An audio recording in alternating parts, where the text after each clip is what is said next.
D. Weems Memorial Hospital Board of Directors meeting, September 25th, 2025, at 5 minutes after 9. We had some, I got caught on the bridge actually, so this will be videoed and audio recorded. Our vision is providing quality care close to home. First item is call to order, verification of quorum. We do have a quorum. Have we posted this meeting, David? This is the meeting? Yes. Yeah. Okay, where's Heather? Is Heather here? Heather, I'm here, I'm on the video. my video is not working in my office, so I guess she's. Okay, Heather, it's been properly posted. Yes, sir. Thank you. Next item is public comment. Do we have any public comment? No public comment. Next item is approval of minutes from the last meeting. Do I have a motion to approve these minutes? I make a motion to. Do I hear a second? Second. All in favor? All opposed? None opposed. Next item is employee of the month. Mr. Walker, take this, please. Yes, it's too bad my video is not working in my office, because I have the employee of the month. It's in the office right now, but, 1, 2, yeah, sorry about that. Too bad my video in my office is not working. The employee of the month is in there now, but his name is Gabriel Guidry. He was nominated by one of our staff outside of his department. Gabriel Guidry works in EVS and admissions, and what was written about him says, this employee has been at Weems a short amount of time and has already shown dedication to his job in Weems by working in multiple departments as needed. He has been noticed to be a hard worker by many of his coworkers in other departments and has noticeably made a difference already in his time here. When working with EVS, he takes initiative to do things that we need to be taken care of by not only performing the task, but noticing the needs and communicating those needs with the staff regarding different issues. He is constantly working within this department and covers a lot of ground, taking care of all kinds of things all over the hospital. In admission, he is noticed to be a fast learner, communicates well with nurses as well as with patients. He is professional in his appearance, his communication with others, and other aspects of his job. Weems needs more workers like him. He deserves to be recognized. Gabriel Guidry is our employee of the month. He can see us, but we cannot see him, but we'll give him a hand clap anyway. Gabriel, thank you very much. Would you like to say anything? We can't see you, but would you like to say anything? He actually just stepped away, and I apologize, but I Okay. think on his behalf. Okay, well, thank you. The next item is something very important to us, a 340B update from Jason Prokop, I can't pronounce that, Melissa Kramer, Pharmacy D. Are they here yet, David? Yeah, they should be on. I think he was trying to maybe get on at 9:15. I told him. Okay, it's that's up on at fine. We'll 9:15. move to the next item. Customer service. Are we doing any positive things on customer service? Well, you know, I know we're doing positive. Yeah, Are we customer doing service. the extra? Customer service, I'm gonna begin to change the mindset of what we call customer service to compassionate service, compassionate care. That's good. Because customer service is not an event. It's a lifetime. It's like a life cycle, which you want to really implement throughout your hospital, throughout anything you do. But I think dealing with healthcare, we have to be more compassionate, really. And I think that's something that, I'll begin to push down, really from our physicians all the way down, through our staffing levels. Many times, when we talk about customer services, it comes up through the staff, sometimes it comes through the managers, but I think we need to be well-rounded from our physicians on down, throughout the hospital, but it's more compassionate care. We all do little things to go see patients. Even when they leave the hospital, they call, we do follow-up calls. When they're there, we try to make sure if they need anything, how can we help? But then when we mess up, when we get it wrong, we have to address those complaints, because that's part of customer service as well, addressing the complaints that we have. And so we continue to do that, but it's a forever type of deal.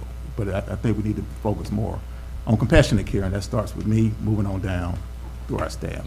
Now I have Courtney and James here as well. I don't know if they want to say anything about that, because they're most of your direct patient care people. And of course, Susan will be here in a few minutes. You want to say anything? You want to add? I totally agree. I totally agree. It's gonna be on our agenda now is compassionate care. What do the board members think? Customer service sounds like we're running an insurance company. We don't want that. Well, We're yeah, not Geico. I didn't know any other term. We're not like buying So a I loaf, agree. we're not like buying a loaf of bread or some nails or something like that. So compassionate care, it is then.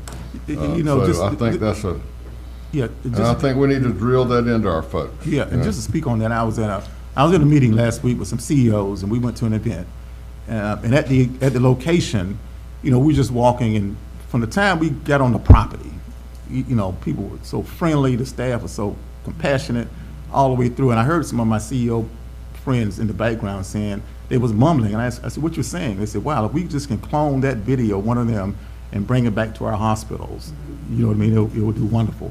But what I'm saying is that every person throughout their whole organization that I had come in contact with at that event was compassionate and caring and just friendly. And that's what we really want to focus on within our hospital. And not only the hospital, you got your clinics, you have EMS. You know, I call those the three pillars of the hospital, you know, and compassionate. You know, we just need to, I think that from a healthcare standpoint, that's what we need to focus on. I agree.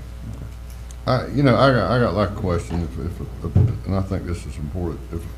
It needs to be timely too.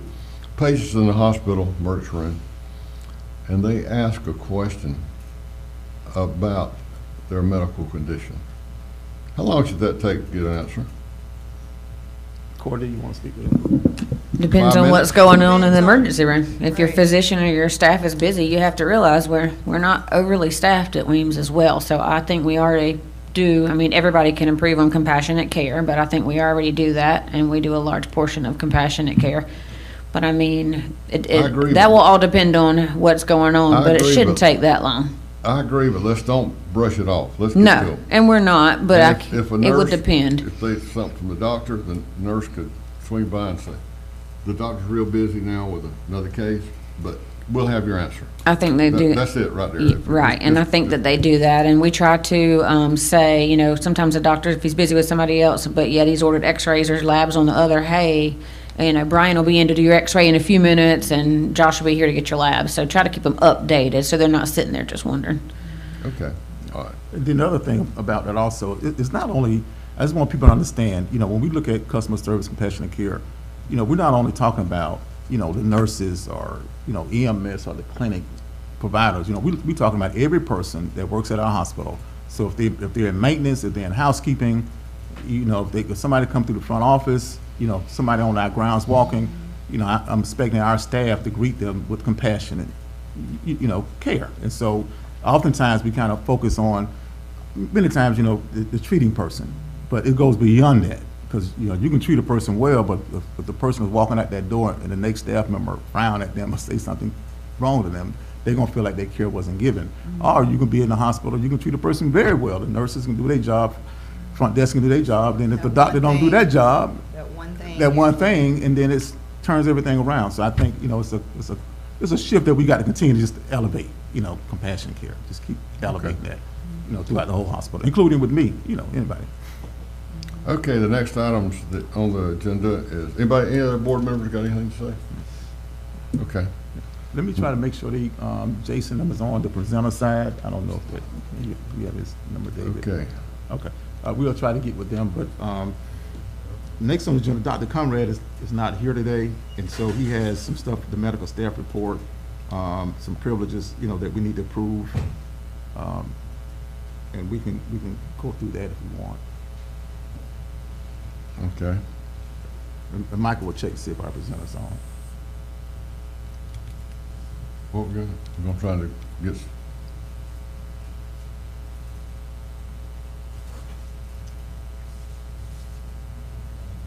Jason is on there? Oh, that's Jason Bunner, okay. I would ask him to. Okay, we can go to the next agenda item. You got up here if you want, that's the medical staff report. all right. Next item is medical staff report. All right. So these are some action items for privileges, and Heather's on the way here now, that we need to get approved. And then we will also have since we're talking about the medical staff, you know, under the CFO report, you know, we'll talk about the Southland transition more in detail. Yeah, we'll get to that, separate Yeah, item. yeah, so this is just a approval for these medical staff credentials. Okay, does the board have, you want to get a chance to look at these, or the medical staff? Yes. They have been reviewed by everybody, right? Yeah, and we need to, you know, yeah, they have to get privileges to work in the hospital anyway, so. Okay, that's something we well, can do. we got some initial and some reappointment right here.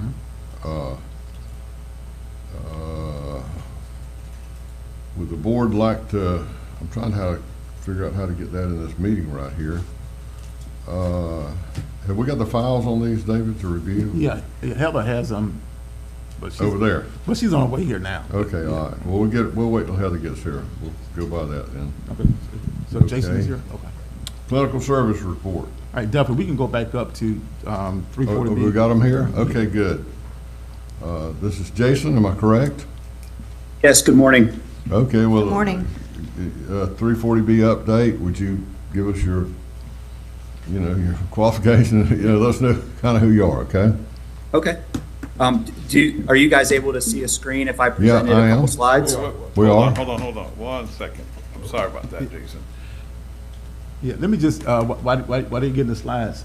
So, Jason Prokovic, you know, works for Blue & Company, and we work with them. They handle our 340B program for us. And so Jason will give an overview of 340B in general, and then talk about on the national level what's going on with 340B and the, you know, probably the PBMs. You know, really he's a doctor in pharmacy, you know, as well as him and Alyssa. And I don't know if you want to say anything, David, about that. Yeah, well, good morning. My name's Jason, like Mr. Walker said, and I typically help hospitals with 340B programs. My team, Alyssa Kramer, is the person that actually does some of the day-to-day work with you guys. But I wanted just to, I was asked to give a short overview of what 340B is and how it affects the hospital there in your county. And so I don't know if you guys could see my slides, but it usually helps keep me on track with what I'm doing here. But I'm going to present them anyways, and hopefully you guys can see those. I'm just going to run through some of the basics, a little bit of eligibility, a little bit of compliance, what that means, and then just talk about how the hospital saves money using the program. Hopefully that's okay with everyone. Yeah, Jason, you should be able to share screen now. I just activated that. Can you guys see my screen? Not yet.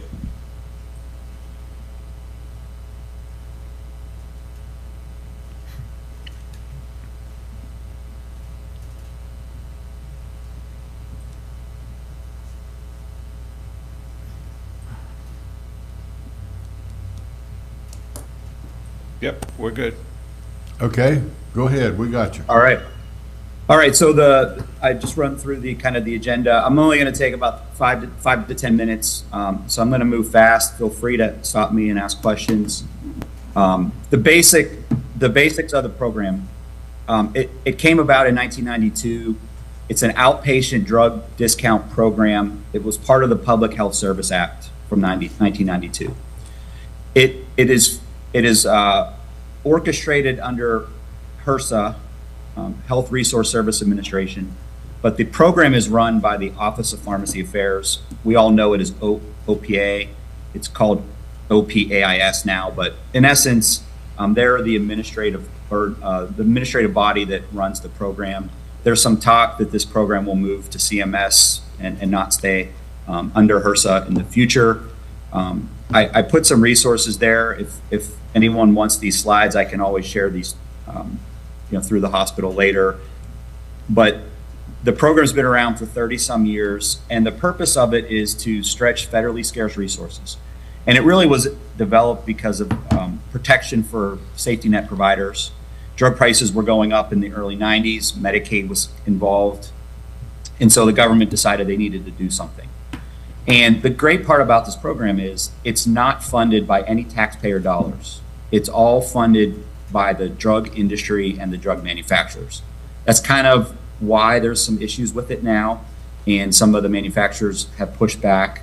However, this is a great program because it really, it doesn't cost anybody money other than a little bit of, software and a little bit of administrative fees to run the program. But in essence, these upfront discounts, it's sometimes drugs are, they charge a penny for some of these drugs. So it's a really program to really spread the resources out to the community, to, safety net providers, and it really has been great for a lot of people. I'm not going to spend too long on eligibility. You guys are a critical access hospital. There's different types of hospitals in the program, from the urban teaching centers to children's hospitals, Soul Community hospitals, freestanding hospitals. There's a lot of different eligibility for nonprofit hospitals. You all, as a critical access hospital, are there's no requirements other than your critical access certification and being a nonprofit or a county-owned hospital. So either county-owned or state-owned or a nonprofit allow you to be in the program as a critical access hospital. There's other bodies out there that qualify for 340B. The biggest one is a federally qualified health center, bullet point 2. But you can see the laundry list of other grantee types. These are folks that get money from the government through 330 grants or Ryan White grants. But they're separate from the hospital market, but they're all eligible for 340. So this is just a picture, kind of the Office of Pharmacy Affairs, that OPACE that I showed you. This is the picture. This is a public database that anyone that's in 340B can go in and see. You can see that Mr. Walker is the authorizing official. That gives him power to make changes. Looks like you've been in the program since 2010 on the right side. Really, this is just to let everybody out there know that you guys are in the program, and this is the database that all of the information sits. So this is a busy slide. I'll just summarize it by saying the way the program works, you either save money on hospital outpatients that are inside the hospital, in beds, in the emergency room. This discount is a drug savings discount that instead of paying $100 for a drug, the hospital would pay $40 for the drug because it's 340B eligible for that patient. And so, many of the departments within the hospital are eligible for this program as long as it's an outpatient. And so anybody that's an inpatient, they do not qualify for the program. And we separate those two things out using software. But in essence, a majority of the patients at the hospital are outpatients, and this is where, when they receive a drug, this is how they save money. The other portion is the contract pharmacy. That is a relationship with external vendors. So people like CVS and Walgreens and Walmart and Kroger and Meijer, all of those allow for savings as well. Patient goes to your emergency room, gets a prescription for something. They go to a contracted pharmacy vendor. The hospital makes money back from that transaction. And so these two things are different pieces of the program, and they're separated, but they both allow for savings back to the hospital. And you guys have software that helps kind of track all of this. So who's eligible for 340B? Really, like I said, it's any outpatient that's at the hospital. They must receive healthcare services there. The patient must see a contracted or employed provider, and basically anybody that comes in the building that has a medical record that gets services and gets drugs are 340B eligible, again, as long as they're outpatients. You all have some clinics, either provider clinics or rural health clinics. Those can be eligible as well. That OPACE database that I showed you holds those things. These are your clinics that are part of the hospital. They are considered outpatient departments. And there's a lot of details in there, but in essence, the patients that go see your clinic providers are now 340B patients as well. And this is kind of what yours looks like. So the top line is the hospital. The second and third lines are your two clinics. And the hospital proper and the two clinics, they're all 340B eligible based on this registration with PACE, as I showed you guys.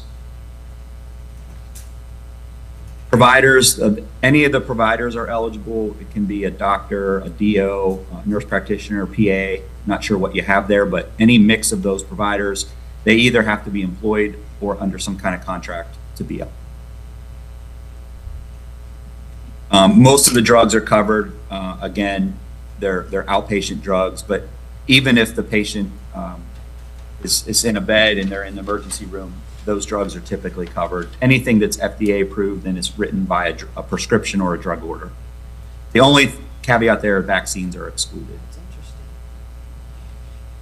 So because it's a government-run program, there's compliance factors. The government does do audits. There's about 200 audits per year.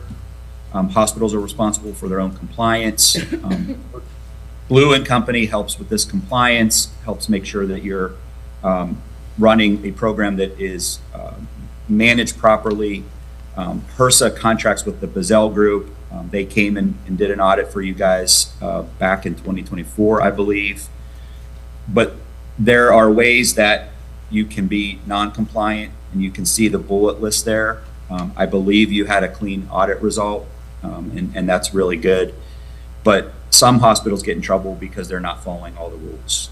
And I'm going to show you a couple. But I'm not going to go through all of these, but the two big things are drug diversion, which is giving drugs to a patient that's not 340B eligible, and then Medicaid duplicate discounts. That's the drug companies. Medicaid has to be excluded from the program because there's rebates that come with Medicaid. So this is complicated, but in essence, the two things you want to prevent are diversion and duplicate discounts. This is a picture of your screen. You're actually carving in Medicaid. So the hospital is actually allowed to include Medicaid. You can see in the very bottom that you have your Florida Medicaid number there. So in essence, Medicaid is allowed in the hospital, and you can include it in 340B. Some hospitals choose to say no to this question, and therefore they're not allowed to use Medicaid. But in your case, you can use Medicaid. And if you're found to be non-compliant, there's a lot of things that can happen. Worst case scenario, you get kicked out of the program. Typically, it's a corrective action plan. Sometimes you have to pay money back to the drug companies. Most of the time, they're minor non-compliance reasons, so that it's just a corrective action plan. But there have been people that have been kicked out of the program in the past. So I just put a couple results. This is a public database. 2023, you can see there was there were 6 Florida hospitals or health centers that were reviewed. The column that says none, if you look at repayment to manufacturers, the University of Miami hospitals was found guilty of something, and they actually had to pay money back. In 2024, you can see the Baptist Hospital, and again, this is all public database. This is all public database. I'm not sharing anything that you can't find on your own. But there were only 3 hospitals in 2024, but there looks like there were some significant findings based on what I'm seeing here. And then 2025, you can see yourself, you're on this list, but you can see no adverse findings. There were no repayments required, and the audit was closed on May 9th. And so that would tell me that everything went really smoothly.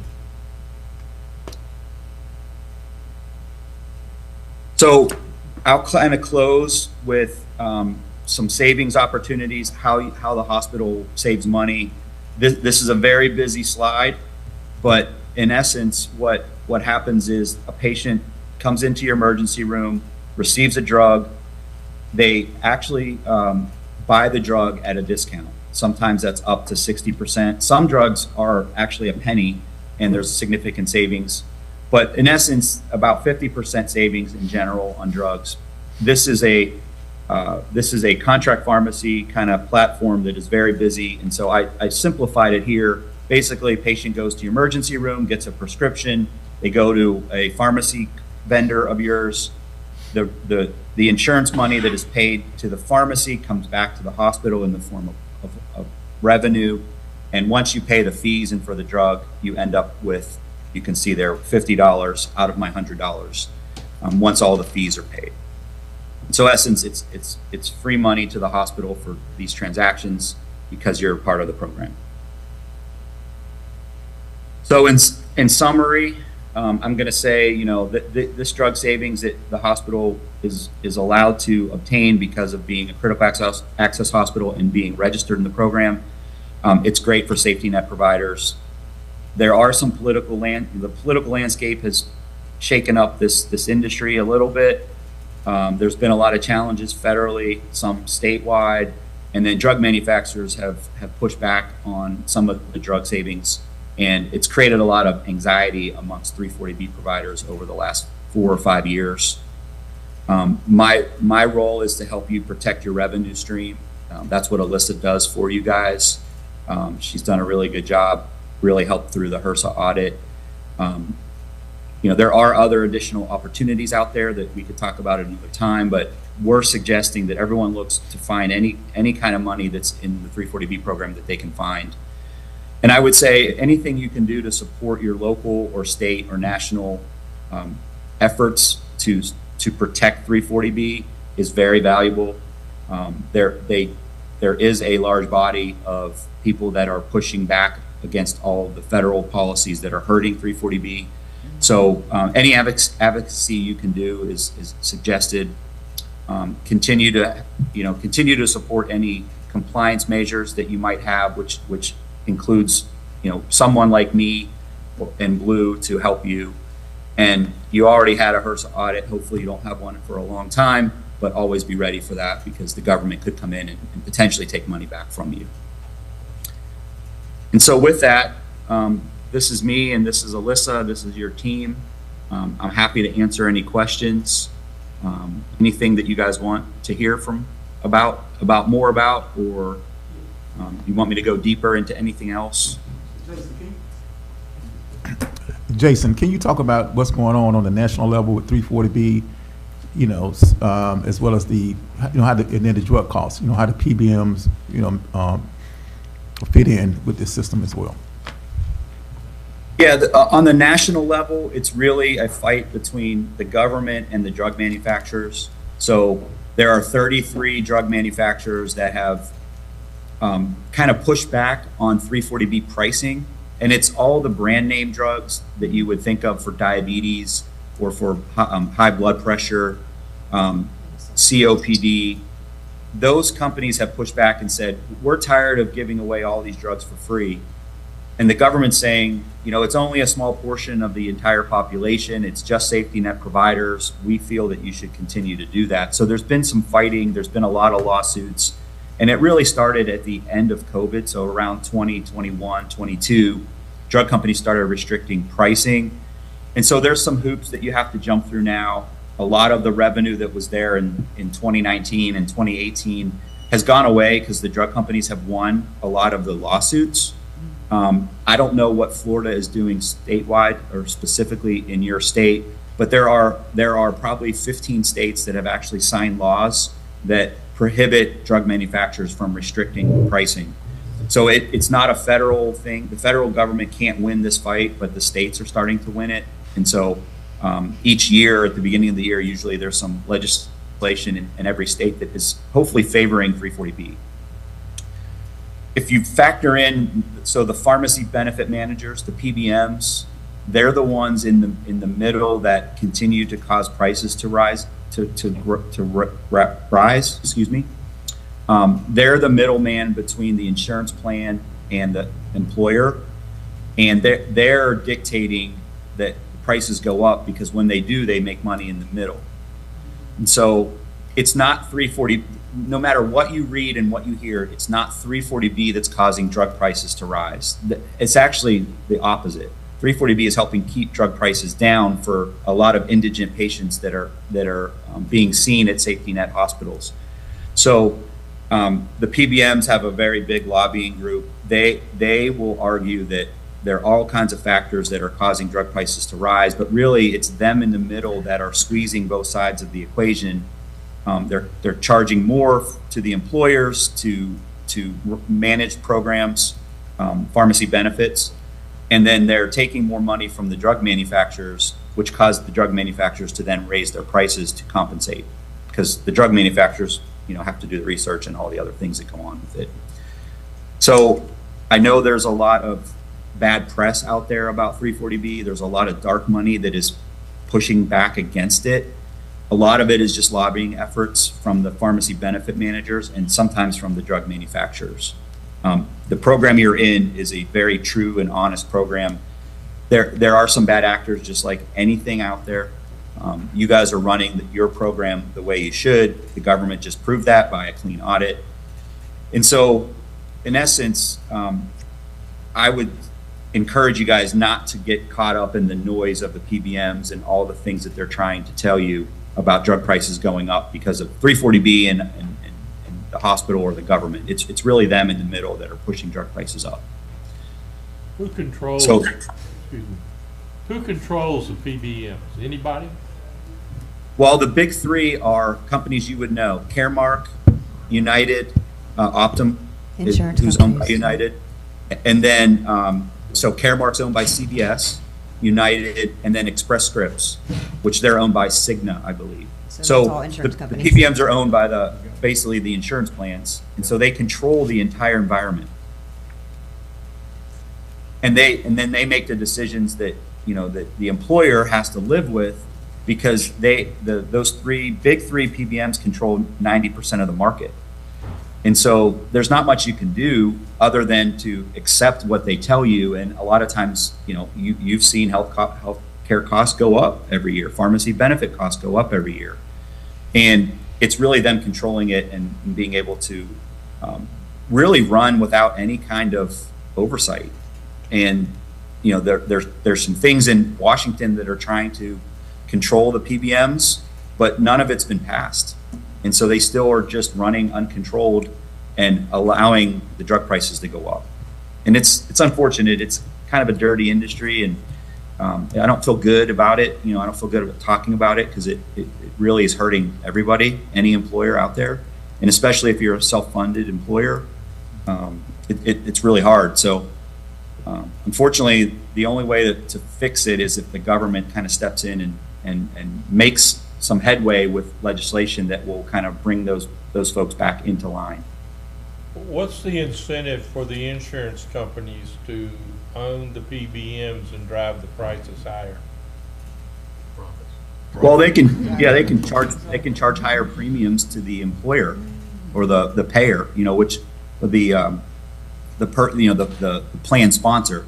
So if I mean, if the drug prices go up, they're not going to lose money. The insurance company is not going to lose money, so they raise their price back to the payer, which is the employer, and that's why premiums go up every year, because it's not just drugs. There's the medical side of that too, which those costs are going up too. But the pharmacy benefit managers control the drug stuff, and that's their incentive is just to make more money, and at least to cover the cost of the rising drug prices. So everyone but the payer, which is the employer, is winning, and the employers are losing. And unfortunately, they have to pass some of those back to the patients and the employees. And so it's just an endless cycle, and the government's going to have to step in, or it's going to continue to run uncontrolled. Where do you go to look for data that says it costs more to manufacture that drug this year than it did last year? I don't know if that's public data. The only place I could think of would be, you know, a lot of these companies are public companies, like Merck and Pfizer. Eli Lilly is in Indiana, where I'm from. Probably in their financials, like their information is public, because it's out there. You could probably look, you know, but I don't know how to interpret some of those things. I don't know if there's a real trusted source of that information, to be honest. But you could try some of the individual companies' financials. I just don't know what that'll tell you. My last question is, and it's a loaded one, why do other countries pay such cheaper prices for drugs that are produced in America? That is a $1 million question that I have no idea why. I would say it probably is back to the endless cycle of the PBMs and insurance companies being unchecked. That's the big debate in Washington right now. The most favored pricing, I think Donald Trump has called it. You know, why does it cost $30 in Europe but $130 here? I don't know, to be honest. They have the same regulatory bodies in other parts of the world that the FDA, you know, they have the similar bodies that are like the FDA. But I would imagine it's because we've been willing to pay those prices and not really fought it, but I don't know for sure. And the final say on the prescriptions in the 340 program in Franklin County, the cost of those rests with who? The drug, the cost of the 340B products, is that what you're asking? Yes. The government controls it. It's called a ceiling price. So every drug has there's a calculated method to determine what the 340B price is. So if Eli Lilly wants to raise their weight loss drug to the world, the 340B pricing doesn't allow the 340B price to go up.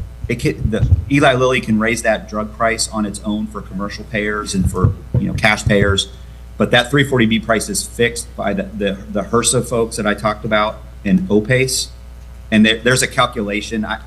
It would take me an hour to explain how that's all calculated, but there is a ceiling price that 340B is capped. So those prices should stay pretty consistent over time, even if the drugs go up in price to everybody else.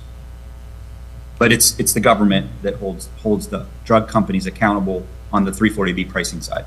Thank you. Jason, has the One Big Beautiful Bill impacted anything with the 340 program? Not directly. Not yet. It may. There's some things. Medicare drug pricing restrictions are coming out in 2026. That may affect 340B. I don't know if that was part of the Big Beautiful Bill or not, but there's 10 drugs that they're going to limit how much a drug company can charge. That may impact 340B downstream. We're not sure yet. We're still trying to figure that out, what that impact would look like. But if they're going to control the price, then it might not affect the 340B price, but it might change reimbursement. So the hospital might get paid a little bit less for that drug. So even if the drug price, 340B price stays the same, the reimbursement might go down, so the margin will shrink, and that could affect every hospital that's in 340B. But we're not completely sure yet because some of the restricted pricing some of that stuff hasn't been finished. They're trying to get it all done before the start of next year. Thank you.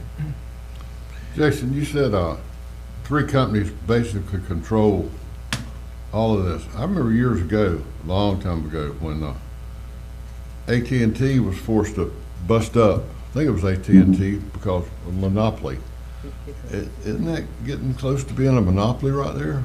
I'm just curious, Well, I mean, there's still 3 that compete against each other. Okay. All right. If there was one, like, I think that was the Bells, the Ma Bell stuff. Yeah, I mean, it's scary because there are other PBMs out there. They just can't compete. And so there is some, it feels like it's monopolized in some regard. But again, they have tons of money and they're owned by bigger companies that lobby. United Healthcare is a pretty big company that owns Optum. They probably lobby, and they have politicians that they can count on to shoot things down. I'm not going to get into conspiracy theories or anything, but I feel it's close to a monopoly. But there are still 3 companies that you could pick from theoretically. So that's probably the argument that wins out. Is there isn't just one main provider? There's 3, and they're all pretty large. Okay. Is there an organization that represents the states that they're members of that push back on this or lobbying to try to cut the profit-taking amounts down? Is there a collective, basically a collective group of states that are working on this? I would say anybody tied to pharmacy that has state organizations like the pharmacy associations. Retail pharmacies are the ones hurt the most, specifically independents. Obviously, CVS isn't going to cut reimbursement through Caremark, the PBM that CVS owns. But if you're in that network, you might get less money than the CVS next door would get. So the independent pharmacies are the ones that are really suffering. Sometimes they fill prescriptions that lose money for the pharmacy. And that's because the PBM controls the reimbursement back to the pharmacy. So a lot of the pharmacy association meetings, pharmacy association groups, hospital groups, you know, the state hospital associations, the National Hospital Association, they're all fighting on behalf of us, the general public. There's a lot of people fighting there's a lot of collective efforts. It's just, there hasn't been enough to make a politician change one of the laws. And there's been a lot of things proposed recently, even just in this last year, this current year, that have been shot down to reform or control the PBMs. Everybody knows it's a problem. No one wants to handle fixing it. And that's really the issue that I see. But there are local advocacy, state advocacy, national advocacy that are all fighting against these PBMs, and you know, hopefully at some point that voice gets louder and we actually have some reform and not just keep talking about it. Okay. Any more questions from anybody? Yeah, Duffy, I'm gonna make just a statement that, and we're, you know, obviously very thankful to have Jason and Alyssa and their team, you know, help support us, you know, with the Right. 340B programming. As you can see, they are the experts. I mean, they kind of keep, they help us, you know, call the balls and strikes as far Yeah, as keeping us exactly. compliant with the program. It's good support. But I do want to state, and Jason, you mentioned this earlier, I mean, I think it's important to remember that, you know, we are eligible to participate in this 340B program because we are a critical access hospital. And you know, these more recent designations such as rural emergency hospital, it does not allow you to date, allow you to participate in a 340B program. So being a critical access allows us to participate. And for the fiscal year, 11 months, you know, year-to-date number, the 340B program has contributed $326,000 to this hospital. This year? This year, through the 11 months of this year, this So, fiscal year. David, I know like surrounding hospitals, Sacred as well as TMH has dropped United, correct? I'm not entirely sure. I mean, yeah. Right, Miss Susie? But we don't have plans to do that currently, right? No, not right No, now. it's not. Okay. Because United, on the hospital level, Heather and Susie, Heather been dealing with this a lot. On the hospital level, United is pretty decent with us. But on the Yes. Good clinic morning, level, Heather. Yes, hey. Good morning. Good morning. okay, on the hospital level, United is good. We don't have any issues with them. Uh-huh. But on the clinic level, they're worse. The clinic level, they're horrible, and they have been horrible for years. They pay. For reimbursement? Yes, and they often come back and say that we're a specialist, and then they have the patient, they say they're supposed to pay a specialist fee, which means they're paying us less and putting the burden on the patient, and that's just Yeah. not. And so what you're Yeah. gonna see, you're gonna see a lot of the major hospitals, you know, they're dropping United. Some of them are dropping Florida Blue, you know, big thing in South Florida now, you know, Broward Health and all of them. You know, so, you know, they're dropping these companies. On smaller hospitals like rural hospitals, you know, we're not dropping them because, you know, of course, our patients need them. Right. The hospital side, we're doing good, but the clinic side is bad. So we're trying to get them right on the clinic side of this. And just to go back to the 340B program, there's a national pilot program that was just started. I wanted Jason to talk about that because if CMS or HRSA approved the pilot program, I think it'll be detrimental to 340B hospitals, meaning that the onus would be on the drug manufacturer companies then to pay us the reimbursement. You know, so Jason, can you just talk about that national pilot program? Sure can. So right now, the way the program works, it's a prospective drug discount. So when the hospital goes to buy the drug, instead of paying $100 for the drug, they, on the front end, buy it for $50. So they automatically save that $50, and the financial burden, the cash flow burden doesn't hurt anyone. It actually helps them, right? So the drug companies, with all the fighting that they've kind of mustered up over the last 5 years, they've decided they would like the program to be a rebate model, which would mean the hospital pays $100 for that same drug. You know, a month ago they got it for $50, but now they pay $100, and then the drug company would refund or rebate the hospital that $50 difference in the future. And so it's a huge debate. They tried it last year. It was shot down by the government. They're now trying it in a very controlled pilot program that should go into effect at the beginning of next year.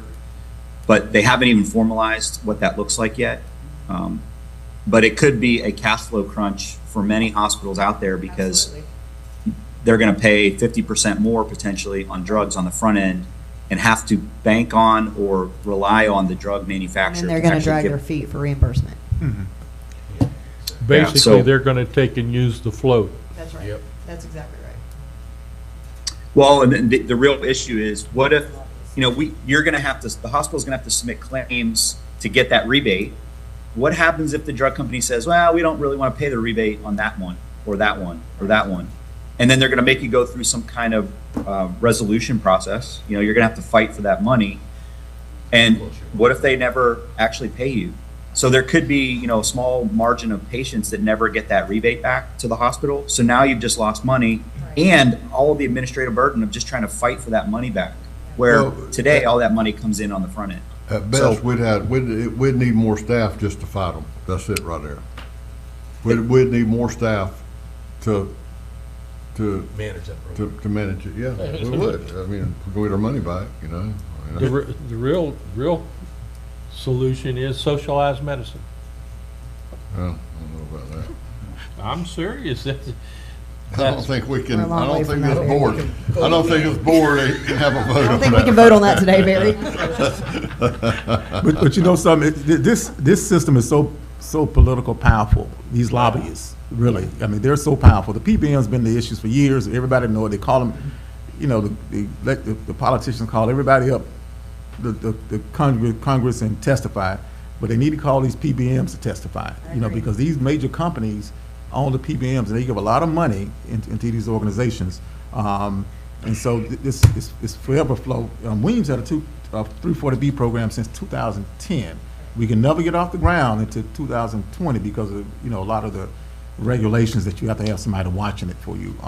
So it's a very highly regulated program. Melissa has done a great job when we had the HRSA audit. You know, that was very great. Jason and his team, you know, keeping their pulse on what's going on nationally, so we can also, you know, share with our Florida Hospital Associations, you know, what's going on. They've been pushing it really heavy as well.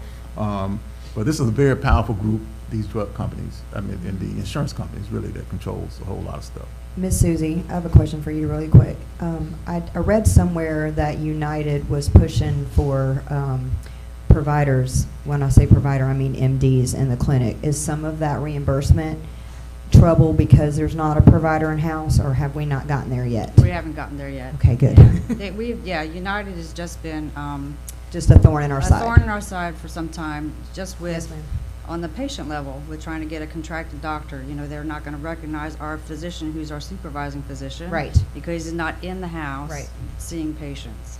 So But that's eventually it's going to be affect a lot of problem. clinics that have that model. Yes, ma'am. And they're just on the other side of referrals and prior authorizations, making it harder for patients to get their care. They're just changing their game a little bit more, because that's one of the bigger payers in this area, one of the bigger insurance companies in right. this area.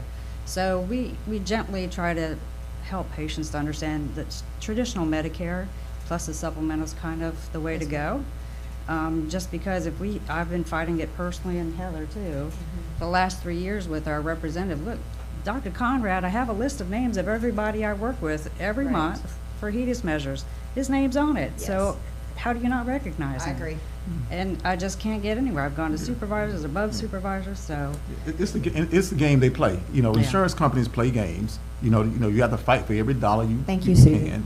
You know, you fight for every dollar you can, but that's the games that they play, and that's why you see some of the larger hospitals now, you know, are cutting them out, really, because of course they have the bandwidth to do that. You know, but we're trying to continue to serve our patients and things like that. Well, You know. we're easy pickings, and you realize there is a national shortage of doctors in the United States. and it's worse in rural areas. So that's easy pickings to say, no, we don't want to give you the money because you don't have a doctor in house. That's easy. That's simple. That's real simple right there. Okay. All right. Anybody got anything else?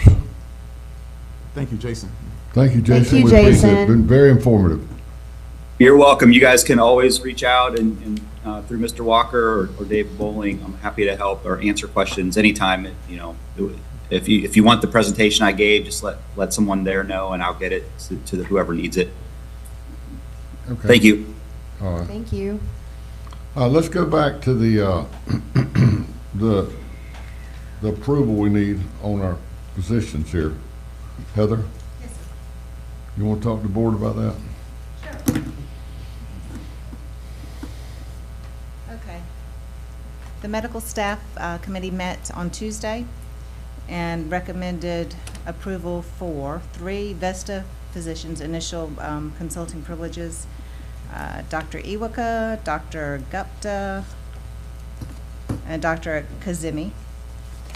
And then we have several physicians that were previously with Southland that are coming with us, but it's time for their credentialing, and it's re-credentialing for active privileges. Dr. Paul Mata, Dr. Joshua Dietzer, Dr. Vincent Ivers, Dr. Paul Hart, and Dr. Patrick Conrad. So we're looking for board approval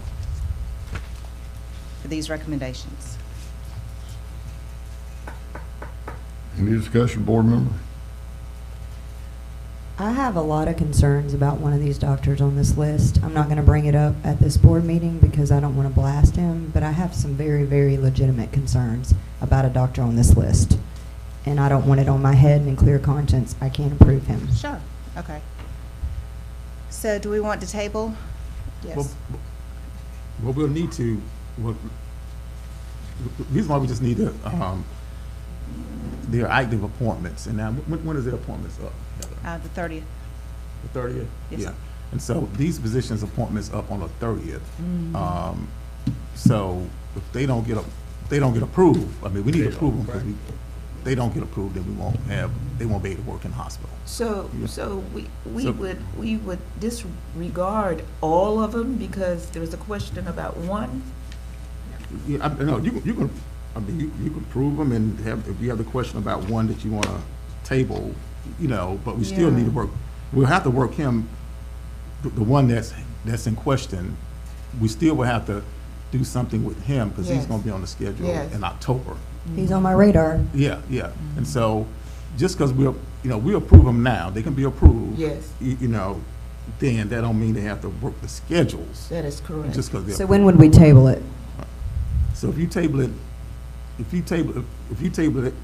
one of the positions now, we still have to give Dr. Conrad, so because he can work out his schedule. The schedule is already.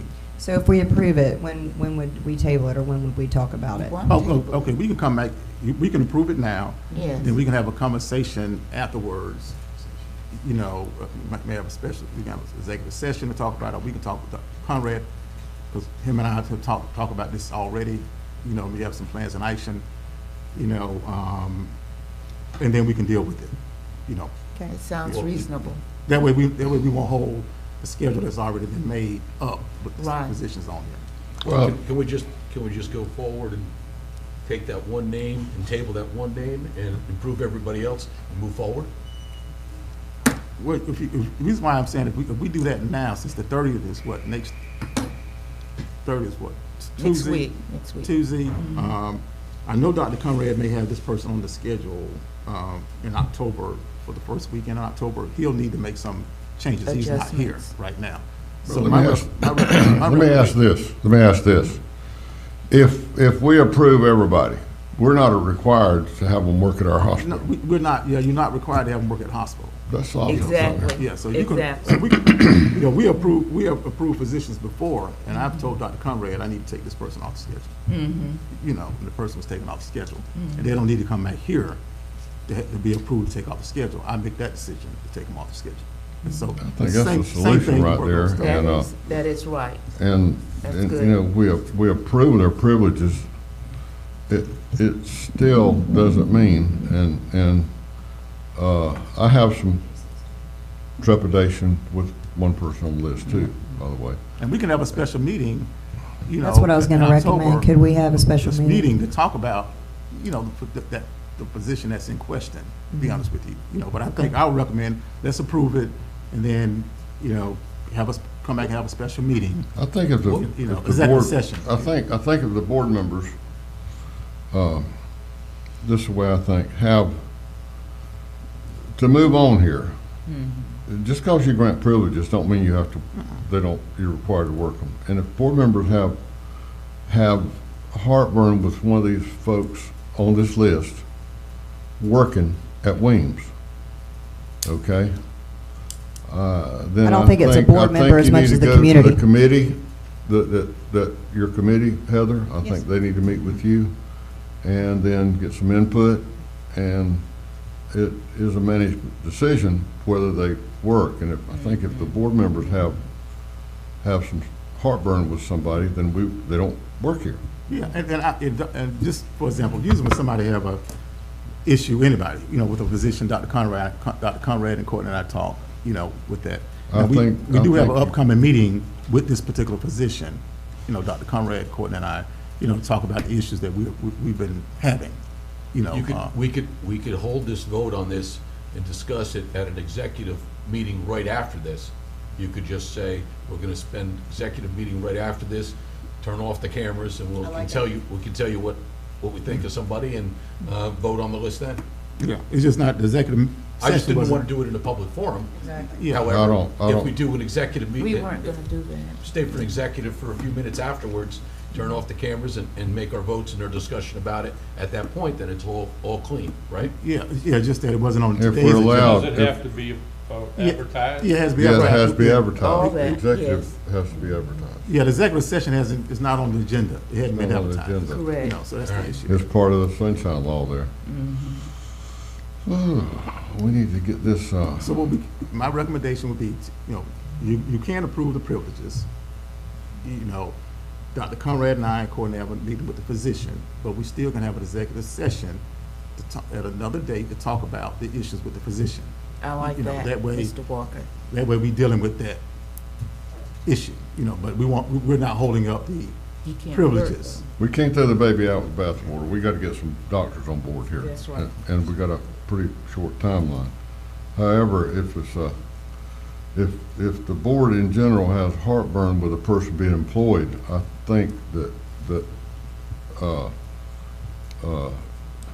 decision from you would be that you can go work somewhere else. Yeah, So, yeah, well, yeah. so that's the way to get this done, simple, and I think if any board member, Mr. Walker would be happy to contact him, Heather, and sit down with everybody and have a discussion before he continues employment with Yes. us. And Pretty good correction, idea? the entire board is not. Pretty good idea? So This we're part, we're I don't know. approving, Well, at this point, I- we're approving them having privileges at the hospital, Yeah, but not necessarily being employed No, at the that's a- hospital. that's a Is that ma- what we're saying? that's a management decision about being employed. Well, the only thing is that, you know, But- management may disagree with board members' opinion of that particular individual, so Yeah, it could be that's right. what's at odds here, Yeah. I think. I don't Yeah. think so. Yeah. I don't think so. Well, the thing of it is that, as a CEO, you know, I should make the decision. Correct. You know, with what's going on with the physicians at the hospital. However, talking with the board members, having discussion with board members, you know, as well as Dr. Conrad and Courtney, say, okay, what is the best option for us to have, you know, for our physicians here? Now, we know that we have, I'm not gonna get into it, you know, the issue with one of those that we've been discussing for a minute here. You know, I'm talking about offline with me and some of the other different board members when we have an issue. Like I say, Dr. Conrad and I and Courtney, you know, have a meeting scheduled to talk with my physician that's in particular here. The recommendation would be to approve them, just because you have privileges, that don't mean you guarantee to work at the hospital. That's right. Here, forever, you know, it could be, we approve the privileges, you meet with Dr. Conrad and the physician and Courtney, whatever, say, hey, you know, I think we need to move on, you know, and that does not guarantee you a schedule just because you have privileges at the hospital. you know. I have a lot of PRN nurses that aren't necessarily scheduled. I don't have to schedule them if I don't want to. Yeah, And this- okay. and this Same position- thing. That's right. I And this, understand this that. position we're talking Why about, is he it so works about, hard? well, we got help anyway, they work about 5 days a week, 5 days a month at the hospital. Well, I'm gonna need a motion from, I make a somebody. motion that we move forward with this. is there a second? Oh, my God. Okay, there's no second on that. Then we'll do something else.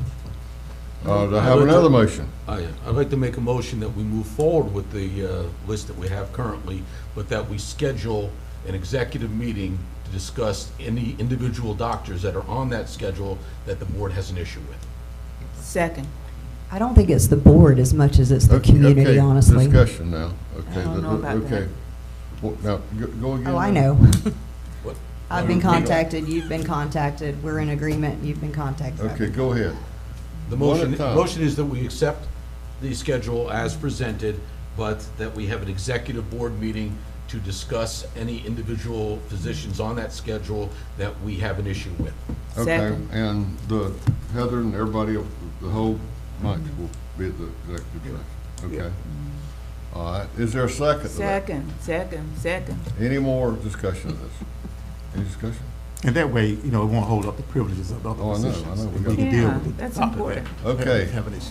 All in favor, say aye. Aye. Any opposed?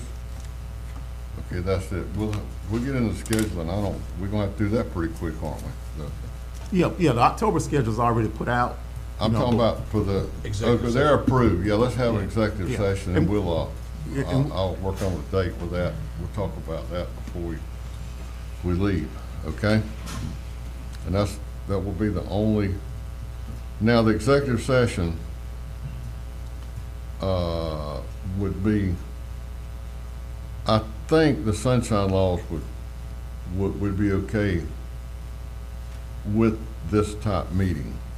Well, we have to Executive- advertise it. Huh? Yeah, as long as the meeting is advertised. And Yeah. also, on my report, which is not up yet, you know, we need an IT executive session to review the policies as well. So we may can do it during that time. You know, do the IT policies and do the position.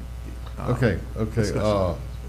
Special let me get a meeting for that. chance to look at things, and I'll have Mr. Walker send out some dates and try to get this executive session. okay? Absolutely, that'd be great. Because I'm gonna be, I might not be able to be here, I'm not sure, I'm pretty busy. But as long as we have a quorum, we're good. Yeah, I know, that's all we need. Okay. The next item is, clinical services report. Courtney?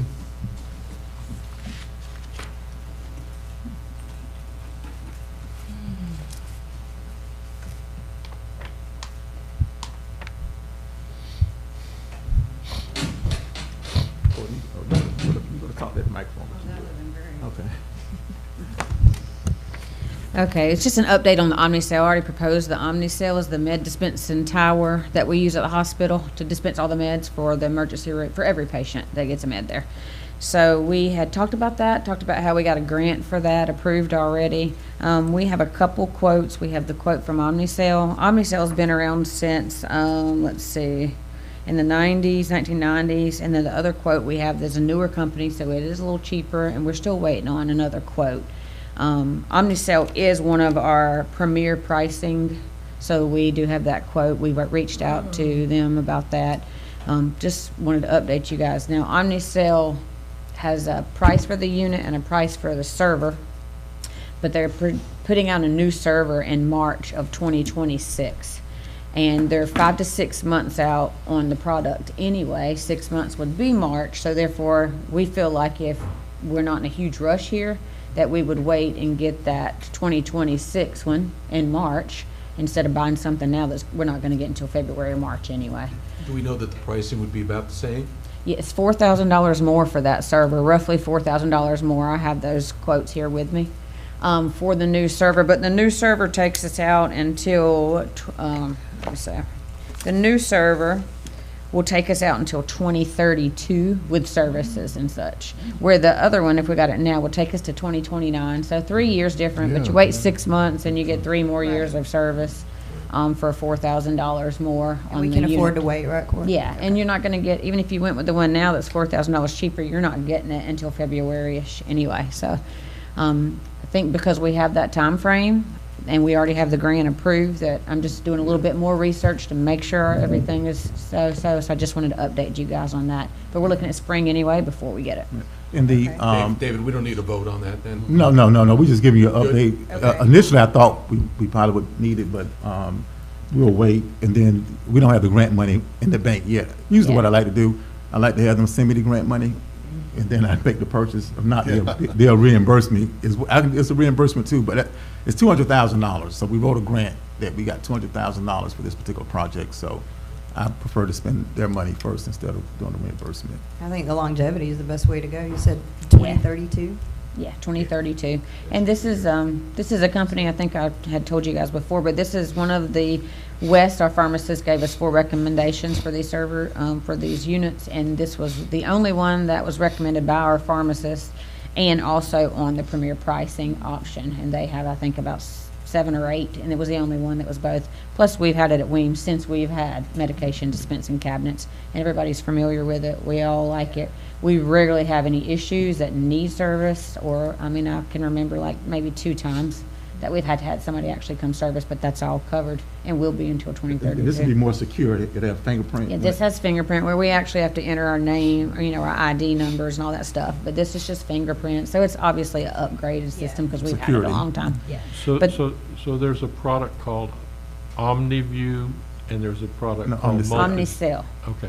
There's And did it- multiple medication administration towers. And there's some bigger ones like Cerner and different things like that TMH and larger facilities use, but they're all obviously going to be more expensive as well. Is this the product that, no, this is not the product It's not that Multiview. produces financials No, for the man. no. No, this is a Okay. medication cube that the nurses and the doctors can basically pull medications out. So TouchPoint is one quote we have, Omnicell is the other. We prefer Omnicell. Omnicell is a little bit more money, but they've been around for like 20 more years. TouchPoint is a new system. I think it was brought about as like medication, little carts in 2016.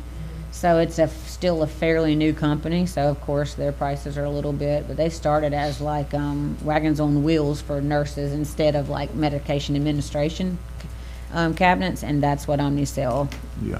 focus is. And the grant was written for the price for Omnicell. So it's a $200,000 grant.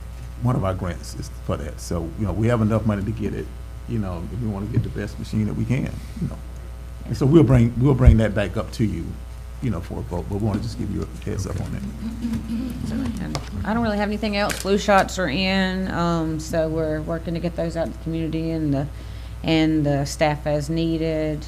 And while Courtney, Susie, and James, they'll be doing their presentation, just to let you know, early this month, we did a presentation at the Veterans Club, in East Point, the veterans in the community, we gave them overview of our hospital services, our clinic services, and our EMS services. It was a well-attended event, so we got a lot of good information out, to the veteran population here in the county.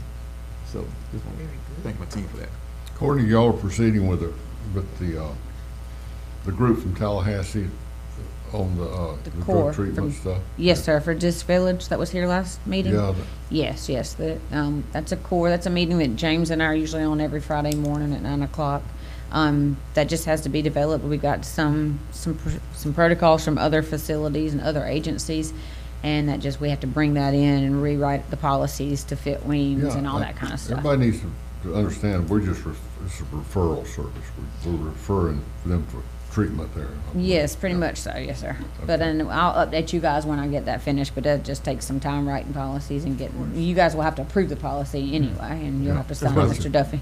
As well as the rabies policy, we're working on that. Yeah, still working on that Yeah, too. we'll have a policy on it. And we'll have to approve it. So, yes, sir.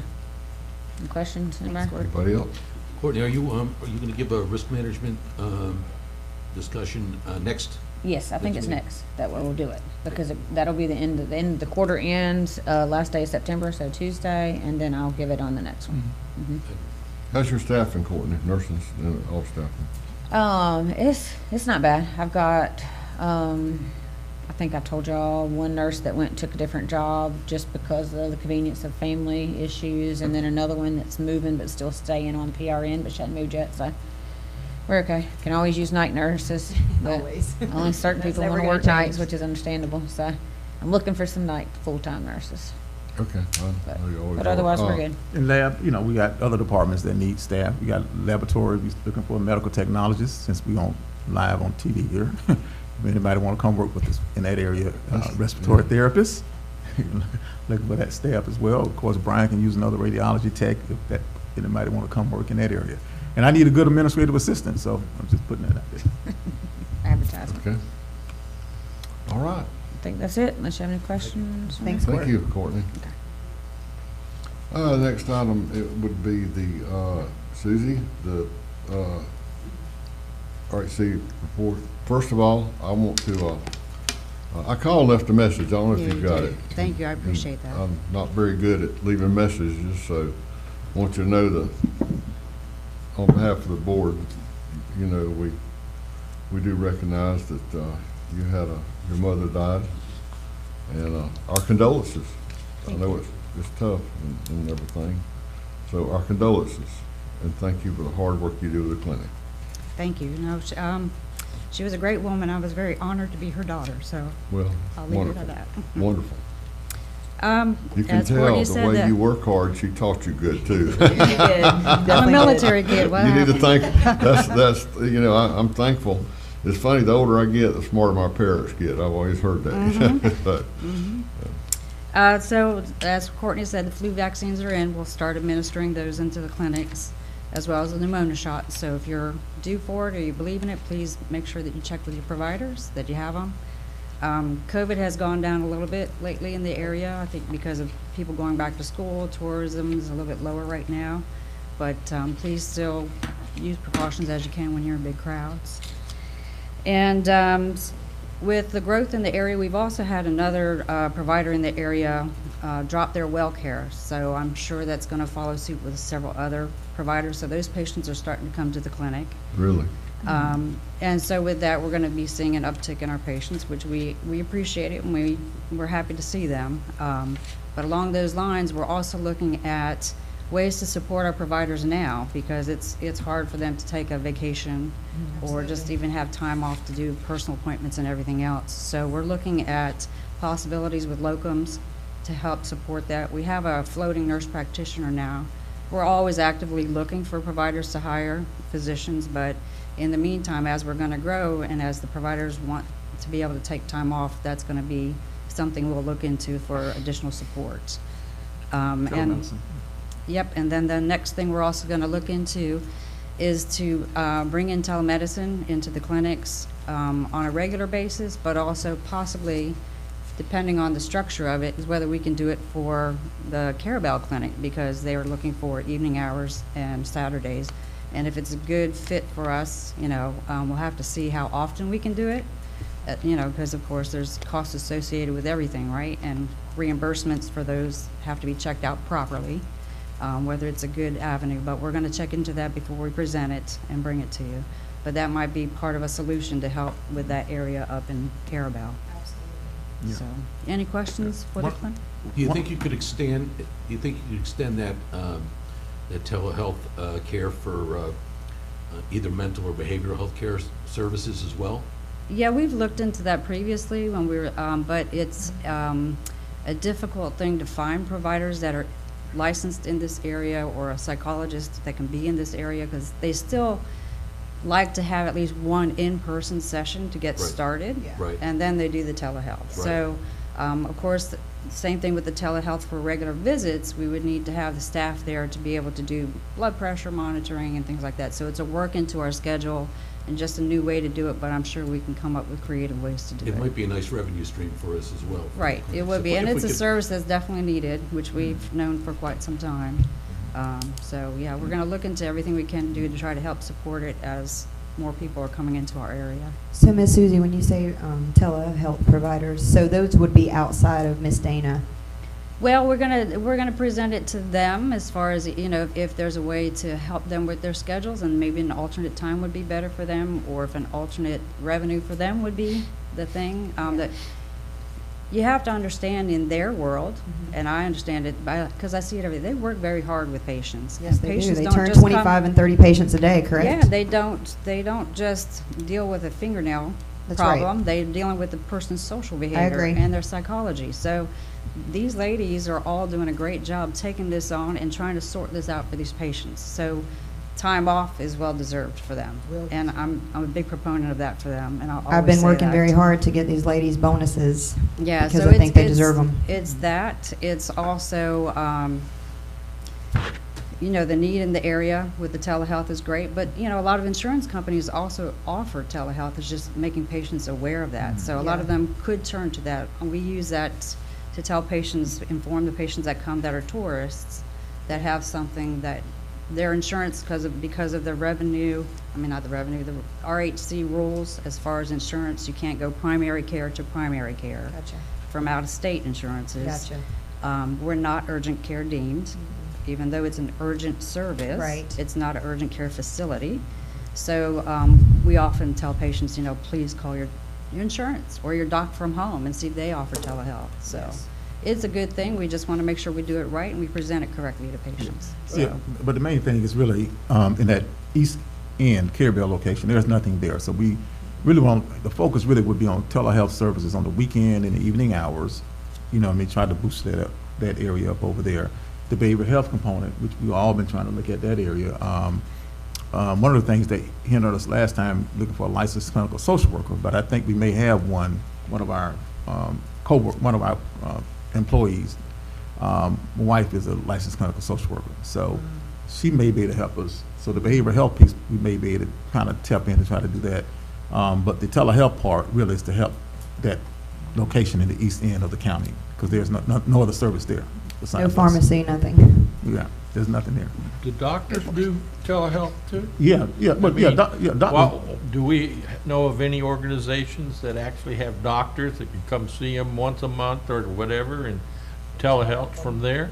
Do we do that? No, we're looking into that now. Matter of fact, I was looking at I was talking with a cardiologist at TMH a couple of weeks, about a month ago. I was trying to get him to come at least 1 month here to our clinic and then do telehealth visits after that. For follow-ups, Follow-ups and stuff. But he said, well, David, the ride was a whole long story. But anyway, those are things that we'll try to look at. We have a meeting Friday morning with a group, another telemedicine group that offer physicians and nurse practitioners and all of that for telehealth as well. So we'll just keep the board updated. Yep, we're gonna look at all avenues to see what we can do to help support them, so. Anything else? No? Thank you. Thank you. Thank you, Miss Susie, for your hard work. James, I hate if you have to sit here a little bit. Let's take about a 5-minute break, okay?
Call back to order. We ready? Okay. The next item will be the EMS report. Mr. James Osteen. Thank you. Go ahead. Good morning. So y'all don't need me up here. You know I'm gonna say, right? Yeah. Good morning, James. Good morning. Uh-oh. All right, back last Monday, EMS was inspected by the state of Florida for our, basically every 3 years, they surprise us, say, hey, here we are. We passed the inspection. We had one minor deficiency, which was an expired fire extinguisher. Okay. Which that's been corrected. We through the month we've done a CPR class for United Methodist Church and the SGI. We've provided multiple football coverages for the high school football standbys. I did hire one part-time EMT, awaiting the results from their initial hire, initial orientation stuff. I did send off the purchase order for the purchase of the ambulance. I sent that off yesterday morning, so we're in queue now. We're probably looking at How long? probably Christmas next year, Okay. maybe first quarter 2027. It all depends. I do have an interview with a potential full-time paramedic candidate tomorrow. I had an interview with a paramedic potential full-time candidate. He then decided, well, maybe he wants part-time, but then he called back and said he's backing out right now because he works at Calhoun, and Calhoun gave them a substantial pay raise, supposedly. So whereas we pay $25 an hour for part-time paramedics, that they're paying $30 now. So like he kind of Slipped right through your fingers, didn't he, James? yeah. So he does want to come back when we go full-time under county Come for on, April. FRS, because he's got many years under on, FRS. April. He wants to finish it. All right. Last month's call volume's been down. Excuse me. It was down. 911 calls for last month were 146 compared to last year, August, was 177. Nothing we can control. Just kind of got to watch where we're at. All right, here's the fun part.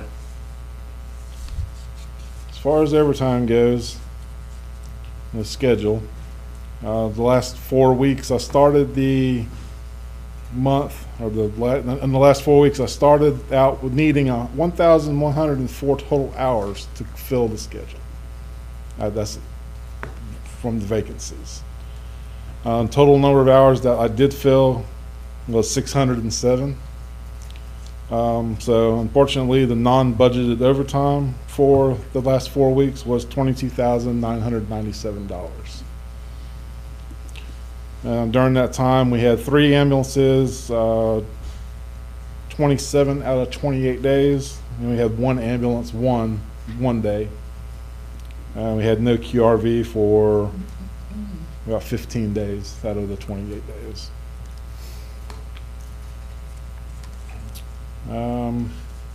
James, do you have a running total of what where the overtime is at? I don't have it right now. I mean, I can go back in my records and pull everything together. Yeah, that might be helpful to see where we're at with overtime that was unbudgeted year to date. No, I just promoted one of my EMTs to paramedic because he's just finished his paramedic schooling and got a state of Florida and national EMT paramedic. Mm-hmm. So I promoted him, so that leaves me with a vacancy as EMT, which I'm going to cover that with I'm going to promote one of my part-time EMTs, actually really my only one that works, it's normal, pretty much every week. Promote her to a full-time spot, so that's going to leave me needing 2 full-time paramedic spots.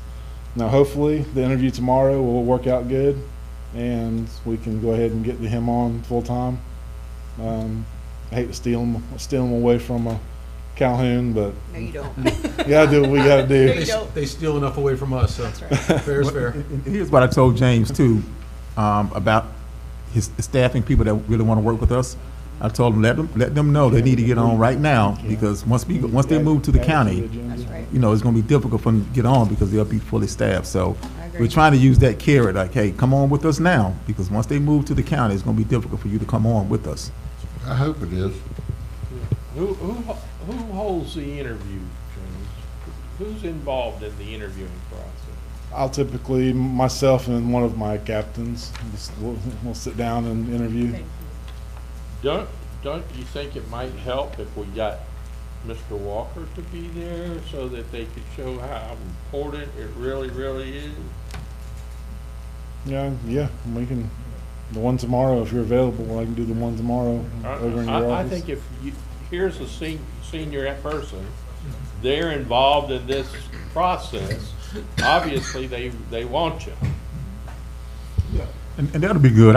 Usually I meet them afterwards, but I can definitely be involved with it, because I can let them know what I'm telling James to tell them. Get on board now, so great. when we move to the county, you have a spot, you know. Is it harder for you to fill paramedics or EMTs, or is it mix? I'm full on EMTs, so it's the paramedics. Paramedics that I are need. harder to fill. And that's just That's not 'cause of just me, school. that's everybody. Yeah. We're just, it's a national shortage of paramedics. But yeah, once I fill up the, hiring this one part-timer to full-time status, that's gonna give me 19 full-time employees. I'll just need 2 more. So everybody I hire cuts down on that overtime, that non-budgeted You overtime. can see the light, can't you, James? I can see it. But if nobody has anything else, that's all I have. Yeah. And Mr. Bowen, you had an answer for the question earlier. yeah, I was just going to chime in when you mentioned the overtime, which I had this in the financial report, but since we're talking EMS, I'll just give a quick update that when you look at, and by the way, the financials are in the board packet, but when you look at the EMS gross margin, again, this is based on billable revenue. When you look at the when you look at the 11 months, again, we're fiscal year to date 11 months ending, gross patient revenue finished above budget, about $63,000, or roughly 4%. But when you look at the total operating expenses, it did finish that 11-month period above budget, about $83,000, or roughly 4% as well. But that $83,000, that primary driver in that $83,000 is wages. It is overtime. Overtime is up year over year, as James mentioned, but when you look at the actual numbers, the overtime hours finished at around 2,500 hours, and again, this is that entire 11-month period I'm referencing, which is compared to about 900 or so last year. So the dollar comparison is about $67,000 more what we're experiencing this year thus far through the 11-month period versus last year. So it is the lion's share, 67, about correct. $67,000 more than what we did last year in overtime dollars. So it is, as I said, the lion's share, or the majority of that 82,000, or roughly 83,000 excessive over budget. So yeah, so it is the overtime. So James, Yes, sir. how much overtime is created by people calling in sick? I don't have the exact numbers. It's obviously, we work 24-hour shifts, so if they take a full shift off there, we're looking at 48 hours at the time.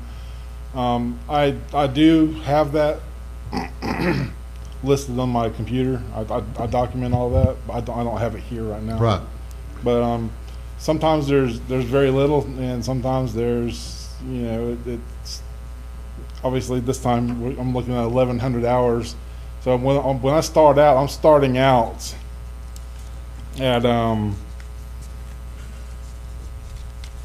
know if I have it here right now with me or not.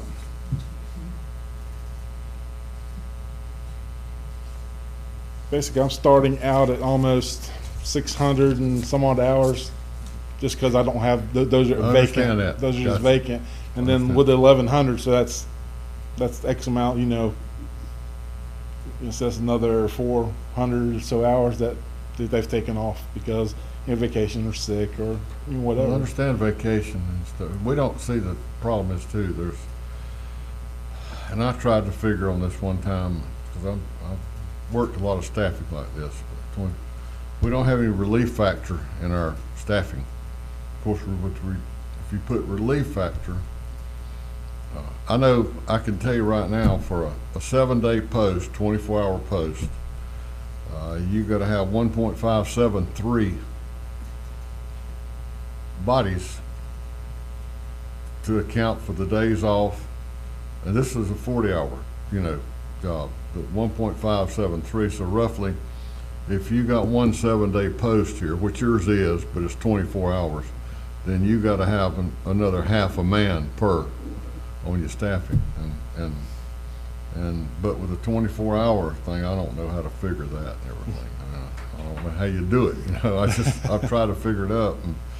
But one other question: is there a policy? Do you review people that call in sick too much? Do we require sick slips or anything like that? Doctor's notes? I do, but I don't have. They don't call. I mean, they're not calling out excessively. You're not. It's just Okay. they're That's taking fine. their time off, and Well, sometimes they need to They got take. leave time too accumulated. See, we don't have. There's no relief. If somebody They takes need their mental vacation, days, then we and got I to throw get in it. overtime. That's a problem I see. And if you have a relief factor, well, you might have extra staffing, but it helps eliminate some of the overtime there. Yeah, and I think his relief factor gonna come when they move it to the county. As soon as they I go, agree. as soon as they go to the county, then they have the relief factor. Up They until will? now, we just probably got to continue to work with what we got, because it's kind of hard to get staffing. But I think the county, when they become county employees, it really gonna solve a lot of issues, I agree. for them, sustainability, relief factor, because you're gonna have more people trying to get over here to work. And so that's why the kind of incentive now is get on board now, because once they move to the county, these slots gonna be filled and you may be left I out. hope so. I hope so. They will, with incentives the and insurance. insurance and benefits. Oh, And yeah. so roughly, you have to fill between 720 and 744 hours per month, right? On average, On average. but like I said, it's more Okay. full-time people. Yes, sir. I won't have to worry about that. I so agree, much. I agree. Is the overtime distributed fairly across the board? Everybody get it? I mean, do we have a report that says who's getting the overtime? I can generate a report on that, but it's offered. Mm-hmm. It's offered to everybody, and then those who want to pick it up, that's distributed evenly. So you have like a sign-up sheet or a sign-up log that. It's a sign up. We have a group me text between for our agency. So I offer it out, and if Do you they schedule want it, they say, monthly, or yeah, are I'm you scheduling- interested. Yeah. Then I'll look back and see who's got this many hours this week. This one's got 48, this one's got 72. Obviously, the 48 is going to get it before the 72. Generally speaking, you have a few people want to work it all the time. Some that will work it sometimes, and then a few that don't want to do it. That's about a third, and third. So you'll end up a third of your folks And getting more of the overtime. That's about it right there. You're right. Can you make that report without giving us names like employee A, employee B, Yeah. employee C, so we can see Yeah, I can do that. just, Well, that's if the we way it's have to going. dig more, fine, but I'd just like to make sure that we get away from the situation that occurred last year, I think it was, that it seemed to stack up in 3 or 4 individuals, and there were Well. comments made about that, so. Yeah, and unfortunately, I know one of those individuals involved is no longer here. He moved away down in South Florida. So But it also depends on, who sign up and who can work. Yeah, For example, it's if I can work you're gonna have a few people want to work it all the time. I Yeah, know that. and so James need that relief, if that David Walker keep putting his name out there. Of course, James is waiting to see if anybody else, but then he gonna okay, come on, David. Then the same thing will happen again, He's but you gotta- still got to monitor Are it you very closely. scheduling monthly or weekly, James? How do you do your schedule? I do monthly. Monthly, okay. I do it a month in advance. Okay, we got a long agenda here. Anything else, James? I'm doing. Thank you, Any James. board members? Thank you, I appreciate that. Thank you. James. Thank you. Hey, this is an excellent report here too, James. Congratulations. Congratulations, excellent, excellent. Okay, the next is, plant operations, Craig? Yeah, Craig is he's at the facility. He has, Uh-huh. yeah, we have an emergency there, so he's not here. He may make it over here or not, but I told him just to take care of what he needs to take care of there. Oh, yeah, sure, okay. All right, the CFO report, and, Mr. Bowling. Yeah, while David Bowling is going up there, what we'll do under the CFO, go ahead, David. Yeah, what we'll do on the CFO report, you know, he'll give the financials, and then there are certain things under his report that we'll begin to discuss. You know, we have the budget piece, the 4% staff wage increase, we'll need approval for that. And then the Southland transition, we want to review the performer, the malpractice, and we'll talk about the independent contract there. Did the finance committee discuss the transition bill? The transition, you know, The the Southland Southland, yeah, transition? mhm. No. Y'all had, the finance committee? No, they review the performer, though. Y'all looked at the forefront, okay, all right, Yeah, that's, we did the budget. okay, all The right. budget, but you also looked at the ED performer. You did look at that. That's the cost analysis that David Bowling did? Oh, yeah. Yeah, okay. Okay. Just want to make sure that's on record there.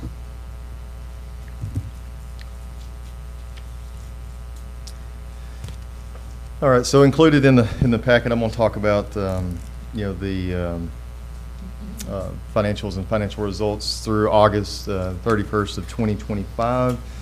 And just starting, you know, I'm going to mention, obviously, the fiscal year to date. We are 11 months through our fiscal year end, you know, 9/30 fiscal year end, so we're 11 months through the fiscal year. And when you look at the overall consolidated net income for that 11-month period, the hospital has finished at a positive $416,000 as compared to a budgeted loss of $388,000. So the hospital did finish and has finished at a positive $416,000 through the 11-month period.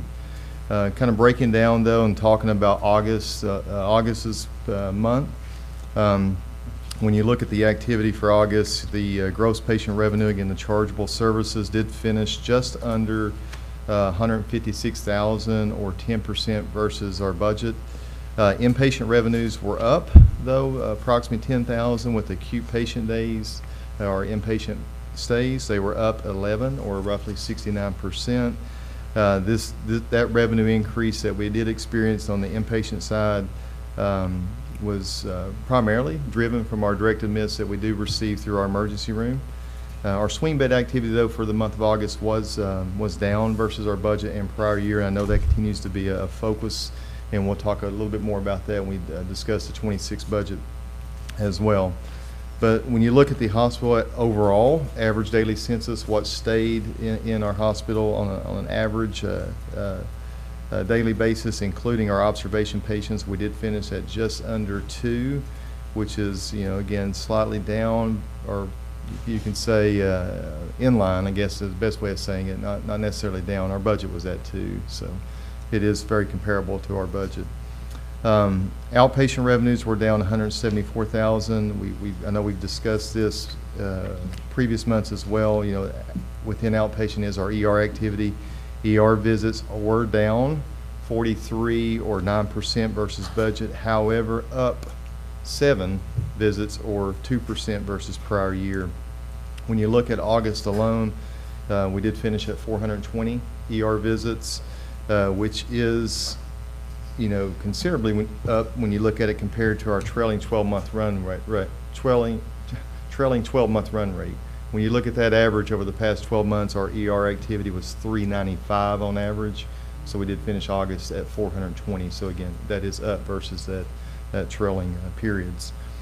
You know, additionally though, when you have lesser ER activity like we have experienced compared to our budget, we did experience declines, you know, within radiology services. Obviously, exams and so forth are down related to that, lab tests, and certainly any prescribed pharmaceuticals coming out of the ER when it's down versus budget. Obviously, those ancillary type services will be down as well. The rural health clinics did finish below budget by 38, but again, we've talked about this in previous months as well. Our clinics have been very steady. Did finish at 547 visits, again doing that same comparison over the last 12-month periods. Our run rate's been 554, so we are in line with how we have been running and do obviously continue to outperform, prior year activity. We just talked about, and James just mentioned EMS, but the revenues were up within EMS for August, with some billable runs up versus the same periods. But, I gave the overview of the or EMS margin when James was up here. Net patient revenue for the hospital did finish down 59,000, or roughly 7% versus our budget. But when you look at net patient as a percentage of patient revenue, again, what we would expect to collect or yield on the services that's being provided, we did finish August at 55% of our chargeable revenue, which is in line with budget. Budget was at 54%. So again, 55 cents on every dollar that's charged out is returning as net patient revenue for us. Moving down and just talking about David, the can I just interrupt you for a minute before we get into expenses? Please. I'm just looking down here at other non-operating revenue. We're up over $1 million from last year. Is that? Yeah, there is some recognition there, Bill, of some grant-related monies and so forth. When you look at August alone, we did have $226,000 of monies that got recognized into income related to grant activity that has previously been sitting on the balance sheet. So as the conditions of those grants are met, then you release that activity into income for the hospital. I mean, because that's what's really pushing our net income up That is $400-some correct. thousand. That is correct. I mean, without that, it would be a big difference. Absolutely, Okay. absolutely. Yeah, so it's extremely important when you look at, and this is, when you look under non-operating, I mean, those types of activities are obviously extremely beneficial to rural facilities, smaller rural facilities. You look at the 340B program, you'll see the revenue for 340B is reporting in non-operating, 326,000 of that. So without some of these, you're exactly right, without some of these special programs or support and assistance, it is very challenging to produce a profitable, what you would say, net income for the organization. And just to, put it out there, obviously after, for April 1, we're not going to see the ad valorem tax revenues coming to the hospital, correct? Well, with the EMS moved, When moved out. EMS moves, yeah. we lose that. Right, but you're going to see the expenditures and so forth with EMS moved off Right. the books as well. Okay. Sorry, go ahead. No. Great questions. Just looking at the operating expenses, though, just to make a few comments there. Total hospital operating expenses, again, this is overall expenditures for the organization, did finish down 31,000, or roughly 3% versus budget. Personnel, again, makes up the lion's share of the operating expenses. That does include salaries, wages, and employee-related benefits, as well as any type of contract premium labor that we have. It was up a combined 17,000. But management, I know that is continuing to review and focus on ways to monitor staffing. We have implemented and do review staffing through a daily productivity program that's in place. And obviously, as Courtney mentioned earlier, and James mentioned, Susie mentioned, they all mentioned, they are always looking at ways to improve and reduce premium labor where we can. Purchase services are down 15,000. That's, again, lesser services from our True Bridge collections. Again, that's a percentage-based contract. Revenue up, fee up, revenue down, net fees down. So it's direct correlation. Supply costs are down 40,000. Again, that's a lot of that is patient volume driven as well. I mentioned that earlier when I talked about the ER, some of the ER activity down compared to budget. Obviously, some associated supplies are going to be down as well.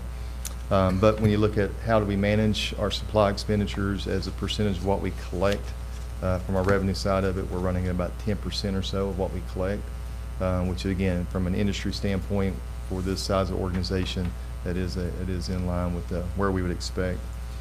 Other expenses did exceed budget. Again, other large category there, but did exceed budget 14,000.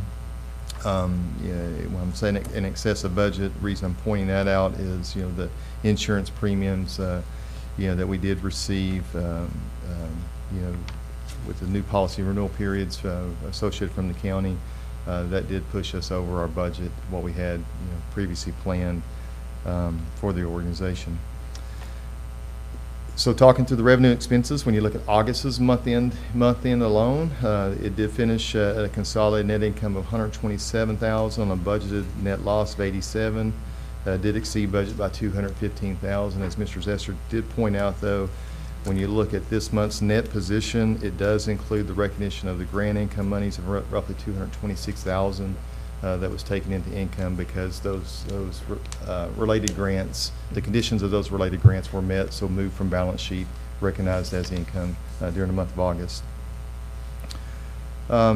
Moving on, talk about the balance sheet and some cash flow related comments. Our overall cash position does continue to trend in a positive position. The hospital's days cash on hand did finish at approximately 72 days. Patient AR, accounts receivables, continues to be obviously a focus that we do look at routinely. We did finish August at 73 days in AR. Again, that is better than our trailing 12 months run rate of approximately 81. So AR is improving from a standpoint when you measure it against our run rates. Obviously, Heather, and the entire team that's involved with Revenue Cycle Services, does a great job working with TrueBridge, our partner there related to that. Athena as well, and others that we do have to work with as far as our EHR systems to help us, get timely claims out the door. Other current assets, just a quick note on that because it is a big number that you see on the books. Does include $1.3 million that's related to state dish and lip related activity. Looking at our liabilities in the liability section, just a quick comment there because AP does seem to be a big number when you look at it on the balance sheet. And I love, I point this out every month just to make sure there's clarity around that within that category, it does obviously include our payables to our vendors, but it includes other type of accrued activity for current related liabilities. Vendor payables alone, there is no vendors at risk. AP alone, when you look at what is owed to vendors currently and including the accruals with that is around $395,000 inside that number. Again, a very manageable balance for the hospital.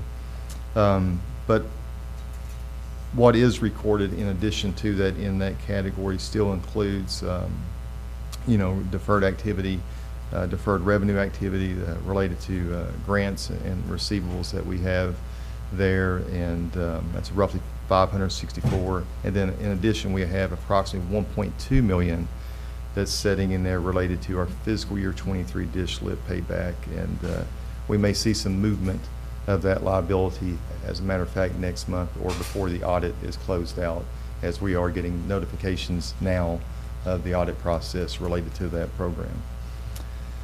It also includes too, just want to make this last statement there, and within other current liabilities still includes the Rural Hospital Capital Improvement Grant, $389. Obviously, once this work continues to get completed within the hospital, we will release, as I stated earlier, we will release any activities into income once those conditions are met. Capital spend is minimal to none. And obviously, we bring that forward when needs are requested to the county. And then obviously no new long-term debt commitments or anything that the hospital has entered into for the month. So I'll pause for any comments, questions related to August or the fiscal year to date. We're 11 months through the year. Be wrapping up September here soon. Audit process will be underway starting in October.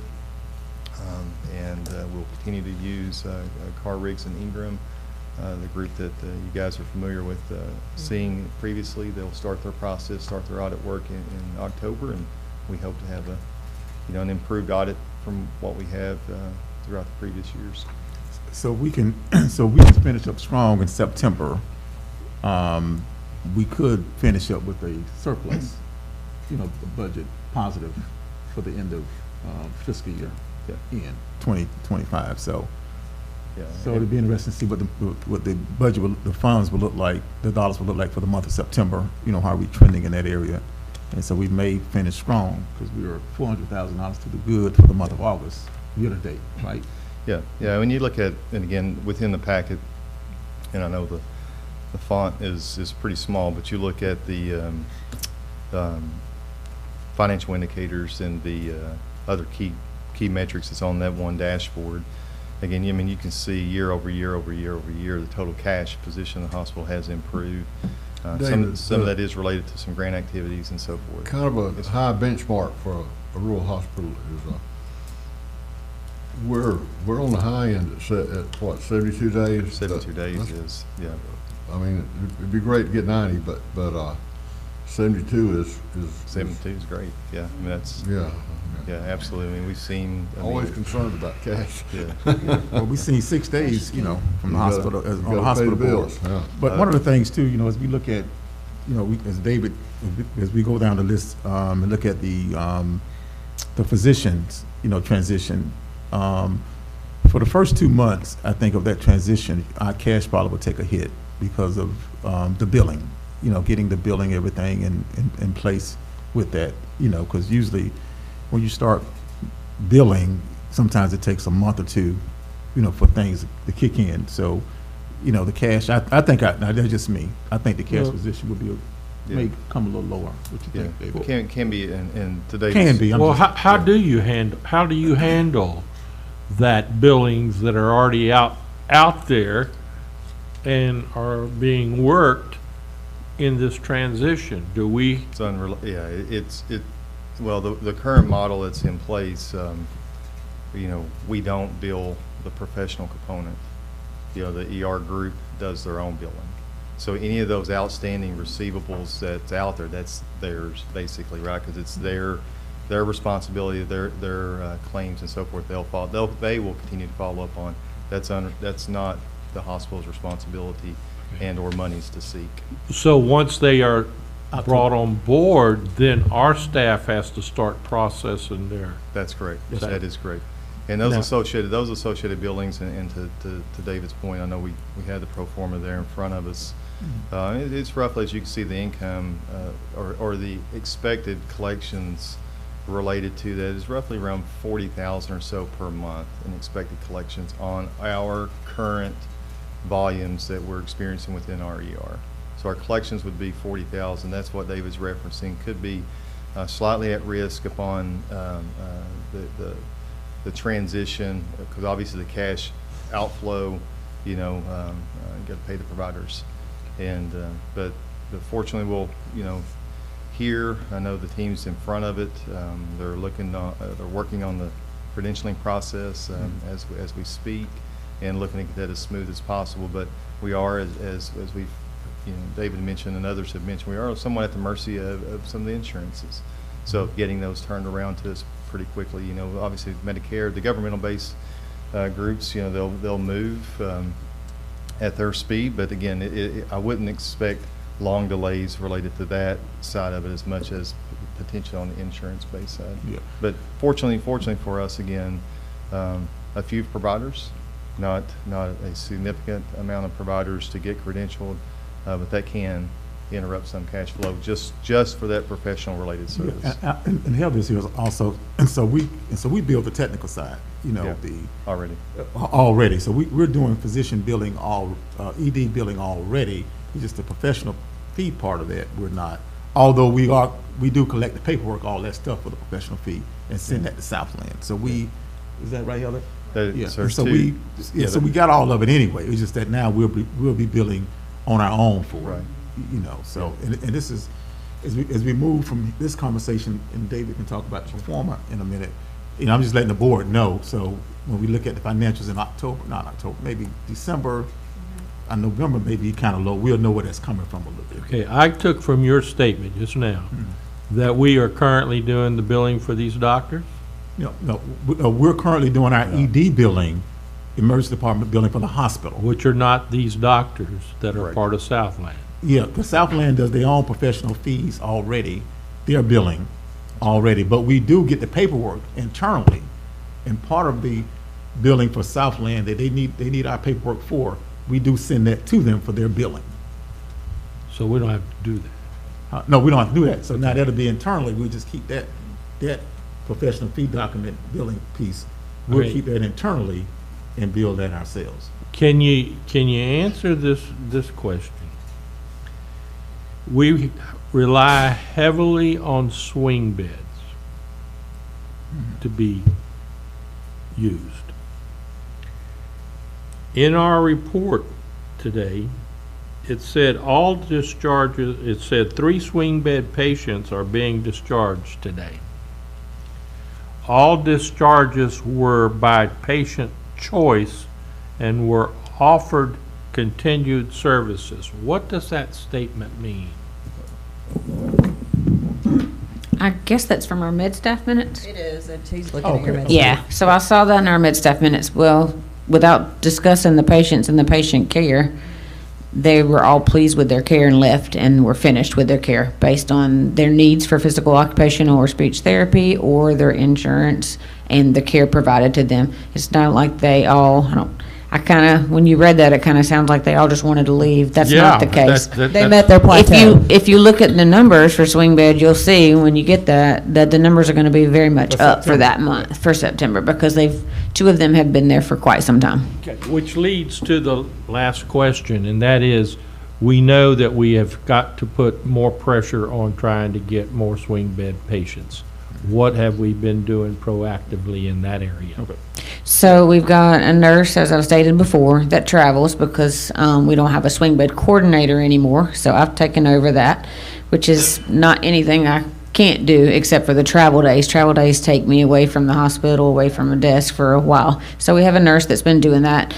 And then also, as we stated in the mid-staff meeting, all 3 of those patients were admitted through our emergency room, not through a referral source. So that has to be a big factor in our physicians noticing which patients will be possible swing bed candidates, whether they're for UTI, weakness, falls, any of those things. Put them in, let us figure it out. And we discussed that. Obviously, Dr. Conrad was in that mid-staff meeting, and we've discussed that. And there was physicians on the call as well. So I just think I personally think that's the biggest factor that we can push in swing bed, because referrals have been down from all the facilities. And I keep every single referral that I get, even if it's from Miami or Lakeland or Jacksonville or from TMH or Gulf Coast, I keep a log of all those in a spreadsheet. And the referrals have been so down that even the local home health agency and I are working on a piece of paper to send to the case management, trying to make it easy for them. We're going to have all the names of the cities in the county, the zip codes. We're going to put all the local healthcare agencies, the home health agency, and our swing bed program, insurance. We're building that with NHC so that we can send that out, because she had told me that she got 0 referrals from Tallahassee that month. Yeah. 0 from both facilities.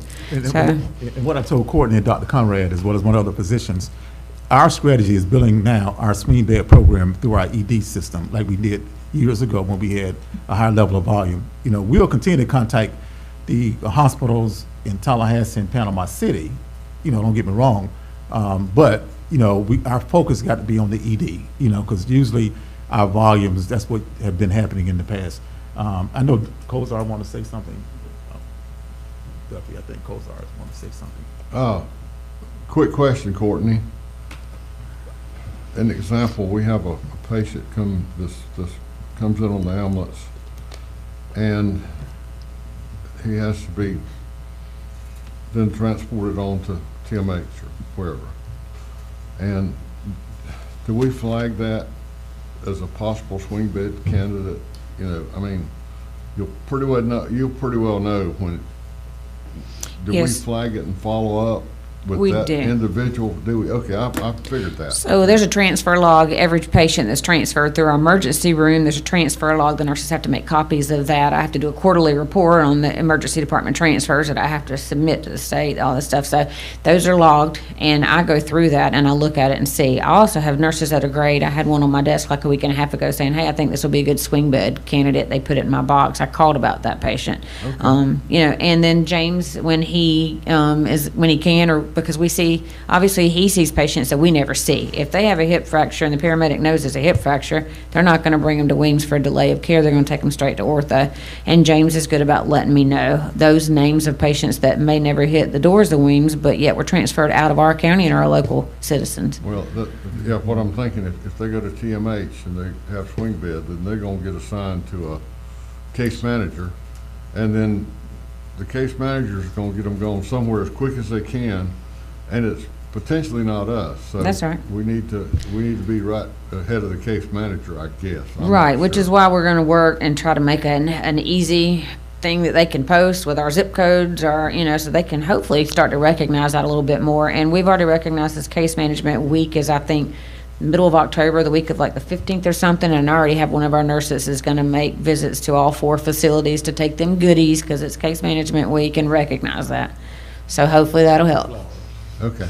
Sorry about that. Thank you. And did I read somewhere, Court, that you guys discussed maybe admission criteria and some of the ED physicians admitting more patients? Did I read that somewhere? That you guys met about that as well? Yeah, so we're trying to, and there'll be certain things that with them being Weems employees that we can, you know, try to get, try to stay on top of, maybe a little bit more. Yeah. Yeah, because we want to make sure that we do admit, you know, appropriate admissions coming to our facilities. You know, we want to make sure these individuals get admitted appropriately instead of, you know, not being admitted and wind up getting admitted somewhere else. And so We that's can always something. obs, right?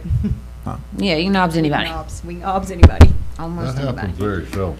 That is very seldom, but it shouldn't happen at all. Definitely, Kozar wants to Mr. say Kozar. wants to say something.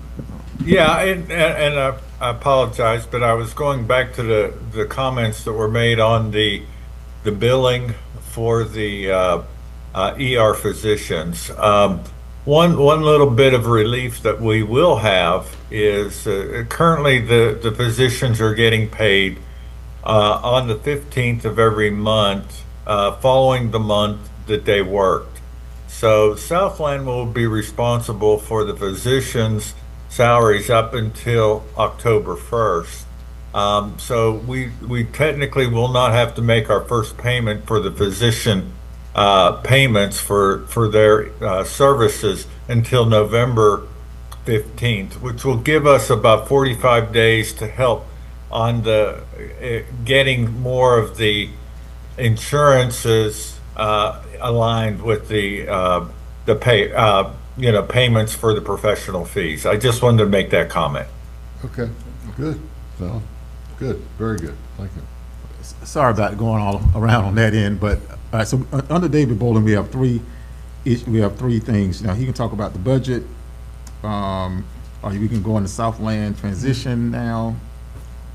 4% staff. Let's stay with Southland and Okay. settle this out. Okay. All right, so- Where is the pro forma? Is it All in right, so the our- performance is this paper I here. haven't seen it. Is You it should here? have it in your. Maybe I folder. got it right here in the middle. Should be one page, yeah, one pager in there. Okay, all right. Got one. It's a one page here. Got it. Let me share this.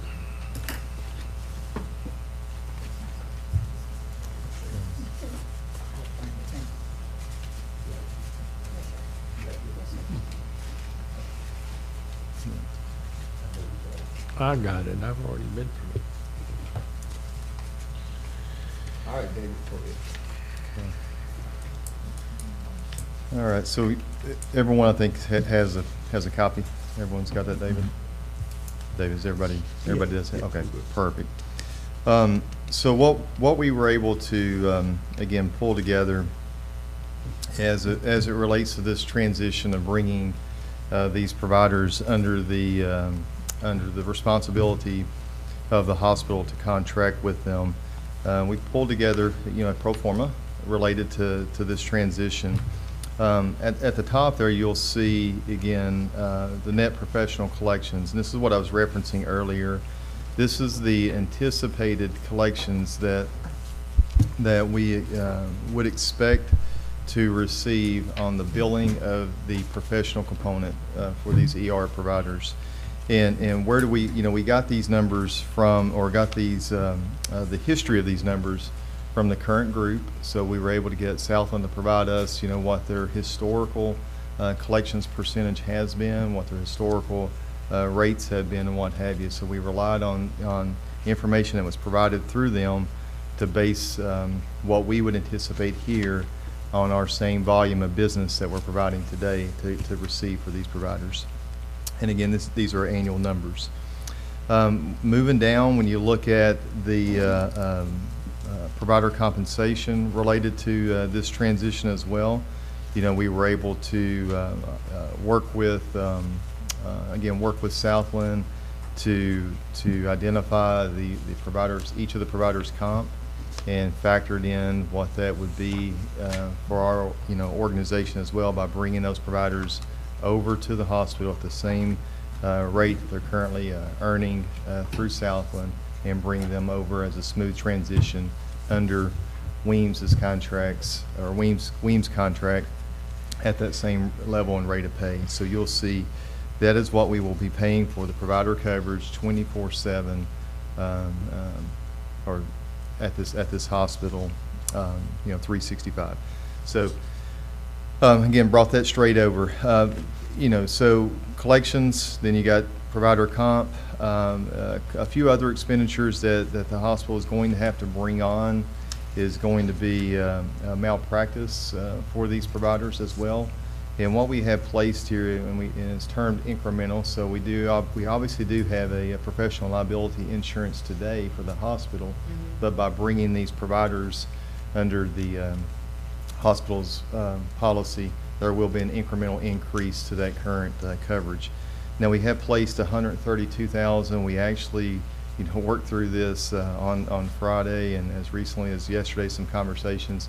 We do have that number. I think that number was published or sent out. The actual number did come in around $128,000. There is a note in there about a fee. That fee is going to be negotiable. I would not include or say that fee is going to be the fee that we do expect to pay when you see a USI related fee. But the policy itself at $128,000 is what we will see our incremental increase to our current policy. And we had 132 in this pro forma before we had this final number put in front of us. So it is obviously really close to what we had originally put into the pro forma, just slightly less. Okay. And then Dave, I Yes, think sir. you should indicate too that the pro forma here is a very conservative estimate. We feel that there may be additional savings, as you just indicated on the insurance. Sure. But also on some of the provider, the way the Billings. provider bills them versus billing us, because we have a larger spectrum of insurance than Southland had. Some other things that are going on to make this a very conservative package that we put forward, right? Absolutely. I mean, because again, we wanted it to be, like you just stated, conservative, but we also wanted it to be what we know, right, at the moment. And so we based those collections on what we know that Southland had been collecting. Now, there is going to be some opportunity for us to potentially contract with and credential through some additional payers that they weren't, which can potentially generate more collections than what we're stating here. So I would expect, so to answer your question, I would expect that to happen. Not to go into so many additional opportunities here, but there will be one through the cost reporting process. Being in critical access cost, you are cost-based reimbursed. The providers, part of the provider's compensation related to standby time. CMS and Medicare recognizes standby time as available time. Obviously, you got staff 24/7.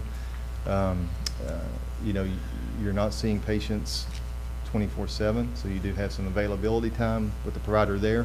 So that time is not reflected, or that reimbursement associated with that time is not reflected in this analysis as well. But so we will see some additional monies potentially to generate more than what we're stating here from 11,000 total net savings. And some additional costs, obviously, that we will have to incur will be additional coding and billing costs. David mentioned this earlier, that we aren't currently coding and billing for those providers. That was handled through Southland, but coming on board with us, We will have additional fees related to that. Again, those fees are associated with the collections. So it's a percentage of the collections. So as collections go up, those fees go up as well. So that's factored in here as well. And so when you look at the total opportunity here, and you see two categories, emergency department and hospitalist, and the reason why we stated it that way is because there is a little bit different comp structure for hospitalists. That's your inpatient providers providing that inpatient coverage. Again, our same providers, you know, They cover. flow over. Absolutely, They absolutely. flow over. But our contractual a little bit different. Obviously, get paid a little bit differently, reimbursed a little bit differently, and then you pay them a little bit different fee structure than what you do with ER coverage. So it's not significant dollars here, but you can see we did break that out just to try to get as accurate as we could with the pro forma. So. You know, so when you look at obviously collections and expenditures, obviously, you know, your collections don't cover your expenditures for providing ER providers, right? And I think that's commonly seen and referenced when you look at what is a subsidy that groups like Southland and others typically charged. So to date, you can see from an annual subsidy, this is what we were paying Southland. This is listed in the pro forma. This is what we were paying Southland on an annual basis based on the contract we had with them. Now, that fee obviously goes away, but yet we got to carry the cost of the providers and the cost of additional malpractice, the cost of coding, billing, and associated expenses. So we carry that cost, but now we get to keep the collections. So when you take, and I tried to make this as simple as I could there with revenue less expenditures, but also adding back the subsidy because we no longer have to pay that, you'll see an overall net savings of $11,000. Now, I know there may have been a previous statement that seems. How much? $11,000. Okay. I know there was a previous statement that may seem really low, but I guess, when you factor in, the other opportunities, we do think that savings will obviously increase because we do think we will have more collections. But again, when you look at just overall, if you have a $480,000 collections business, if there was a built-in 10% admin fee, 48,000 may would be your profitable margin in this situation. So again, I would hedge this to say, somewhere between that $11,000 to $40,000 mark. Potentially, again, but this is a conservative number here, but end of the day, it's going to be, I think a benefit to the hospital in making this transition. And I think what Bill was saying, when the performance was really very conservative, so we definitely have some pickup, like David was saying. Of course, I'm not the chief financial officer, so, but, I can see some pickup and some increases, in this particular scenario, what we're doing here. Okay, I got a question. Looks like financially, what was our contract with Southland? They're stepping out pretty quick, aren't they? I mean, what was our contract with them? Like, it was No. a 3-year contract? I don't remember. No, they on like a, well, it's a year, it's been since 2011. The contract been since 2011. And it's like a renewal every year. Then we have a 30-day notice. Okay, all right, they're fine there. Is Southland and Dr. Hart, they've been very cooperative with this whole situation, right? Very cooperative, yeah. Okay, is Dr. Conrad gonna still be our point person with them? Yes, Dr. Conrad will still be the medical director here at the hospital. Okay. And then hopefully Dr. Hart, they had to give us some more days, probably in January, I'm believing. The schedule will free up a little bit as a provider. Right now. Another question now. Let me just finish here. before you ask that question, let me just say this stuff. Go ahead. Yeah, okay. So we're talking about physicians. I just want to give the board a landscape of the physician work totals per month. So Dr. Conrad works in our facility 10 days per month. Dr. Jikes works in the facility 10 days per month. Dr. Ivers works 5 days. Dr. Hart works probably about 2, and we have Dr. Ward work 3, and Dr. Motto may work 1. So they'll just give you an idea of the physicians that we may have. And then we have Dr. Diesler. I think he may work every 6 months, Courtney? Yeah, every few months he Every comes few for a months. 48-hour shift. Yeah. So I just want to just give the board an overview of the Okay, position schedule. we have, Southland was required to provide the positions. Do we have, what I'm asking is if a physician decides to leave, we gotta replace them, or somebody's gotta work more. Do we have the capability, or is there a network out there, or anybody gonna stand by to come in, anything like that? Am I asking that right? Yeah, so what Dr. Conrad has been doing now, even now, you know, he controls the Weems schedule. And so Okay. if he can't get a physician to work, he called one of the other physicians to come in. Okay. And we're expecting him to do the same thing, but we also expect to try to see, can we recruit some ED docs? I know Dr. Hart mentioned that to me, that, hey, you know, maybe we'll try to also probably be a benefit, since they're coming under Weems umbrella, you know, to try to get some ED physicians here, maybe some younger physicians. What about mid-levels? Mid-levels, not, yeah, I mean, Dr. Conrad, traditionally, he hadn't worked with mid-levels, but I know Dr. Hart has worked with mid-levels in the past. Well, I had a friend who was a doctor, and he was at Jackson Hospital, and if they needed somebody for a shift, he'd do it every now and then, you know, if they were in a pinch. Of course, he liked the money too, you know. So, okay, all right. Well, it's not like really we have a choice on, we're not giving up Southland. They've decided that they're dissolving their organization. Yeah, I know that. It's not like we have a choice to keep them or not keep them. I know that, I understand We're that. being forced into this situation on short notice, and the good thing is, it's not gonna hurt us. It's a blessing in disguise, I think. Providing everybody shows up. Yeah, well, yeah, the other thing too, you know, the physicians that we have with Southland, they're very loyal. You know, they've been with us for a while, to be honest with you, and so it's a seamless transition here, but we also want to still see, can we recruit other physicians? I know Dr. Conrad always say he want to try to bring some younger physicians into the facility. Yes. And being that we're on a hospital umbrella per se, hopefully this can kind of help us to do that. But so we want to make sure the transition is seamless as much as we can, just a seamless transition, you know, make sure we don't get the docs kind of afraid, because we do know we got other physicians, groups out there trying to recruit doctors. Yeah. You know, we know that. I'm not gonna call any names today, but we definitely know that. Okay, well, that's the way it is, sure. David, did you ever look at the amount? I'm sure somebody, for those doctors in Southland, somebody did their processing of their billings and so forth. That's great. That created some type of G&A cost within Southland.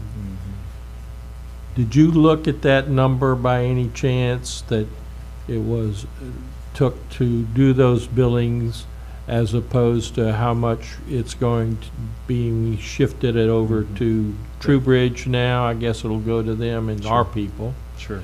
Are we going to be out any money, or are we going to save any money on that? Well, we're going to be out money because now we got to pay for that service, right? So, and that is in a pro forma. I mean, you'll see coding and billing cost estimated. Again, this is estimated based on our contract that we have with TrueBridge on our percentage-based agreement. Now, I think what you're asking is, did they have a similar arrangement? They did with another third party. I don't know specifically what their contracted rate was with their third party. I assume it may have been higher than ours, but in any event, what we built in our pro forma is what we know we will be paying because of our contract with that third party. Does that make sense? So, Yeah, yeah, that's fine. yeah. But you did look at it, but we don't know if there's any net savings or how. Versus what they paid. I didn't have privy to their contract what they were paying their third party. And I can ask, but I mean I don't have. What's our TrueBridge percentage? It's roughly just north of 6%, around 7.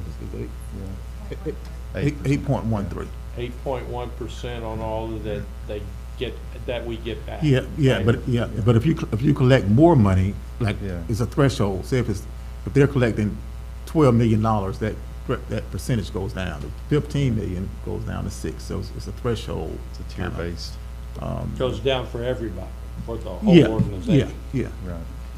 Yeah. correct. Duffy, Mr. Kozar would like to speak again. Yeah, no, I was back to the comments, and I apologize that sometimes I'm falling in here a topic or two behind, but is the question about the physicians and scheduling and staffing them. Dr. Hart will also be very involved in ensuring that the hospital has the adequate staff. He's assured me that he will do that.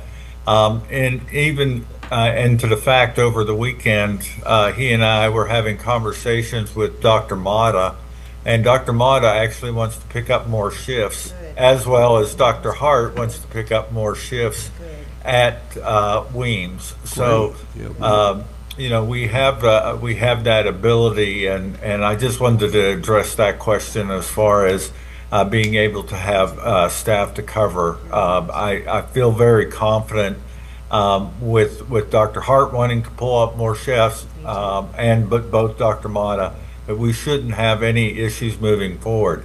The other thing that Southland has done is really develop their schedule through December. So we will know that for the next 3 months, the schedule has already been put into place with the shifts that the physicians will be providing. So that gives us also some time, that adjustment period of time in case something would come up. But again, just wanted to address that topic. I was just concerned. Thank you. That helps me a lot. Thank you, Mr. Kozar. That's Appreciate music to my ears. All right. David, did you mention to the board the accrual that we're making on the clinics? I think it is that you've been building in that wasn't built in before. Am I making sense to you? Okay. You're talking about the budget, and that's what we're going to talk about next. So we're just you're talking about through the physicians thing. Yeah, I want to get. Okay. I want to get through with it. I want to lay this to rest right here. Okay, yeah, and so let me just, now the physician contract, independent contract, once Attorney Schuler, reviews it and send the red lines, I send that out to you all. He had a trouble tragedy, family tragedy, so trying to not to bother him with that right now. But as soon as we get it, we'll get it to you, because we're going to present this to the county commission next Wednesday. Because we want to make sure our physicians on board October 1, so we can have smoothest transition. Okay, I don't think we need a motion, or No. Does the board agree to go the route that we're going? Have any big heartburn with it? No. Anybody? No. Okay. No. Okay. That's it. Okay. And then let's go up to the budget. Yes, that's the piece that John was talking about. Want me to do the finance, as the finance? Yeah, finance go chair? ahead. Yeah, go ahead. Please. Good, All right, so we had a budget meeting, finance meeting on September 18th, Thursday. Murtis, John, Jason, Heather, myself, and David were in on that. What we talked about basically from the very beginning, we reviewed the assumptions of paid services provided, estimates, which we were then backing into the financials on for revenues and variable expenses. A couple of the major things that we did consider was, the EMS transfer, which is happening on 3/31. That's going to be off our books after that, so we did want to look at how that impacts our budgeted estimates. Physicians' direct billed contracts, we talked about that just now, and also the reserve for a Carabel pharmacy, which Mr. Barry suggested that we add in. If we do have a startup on that Carabel facility, we've already budgeted for some of the expenses and startup costs and construction for that particular revenue stream.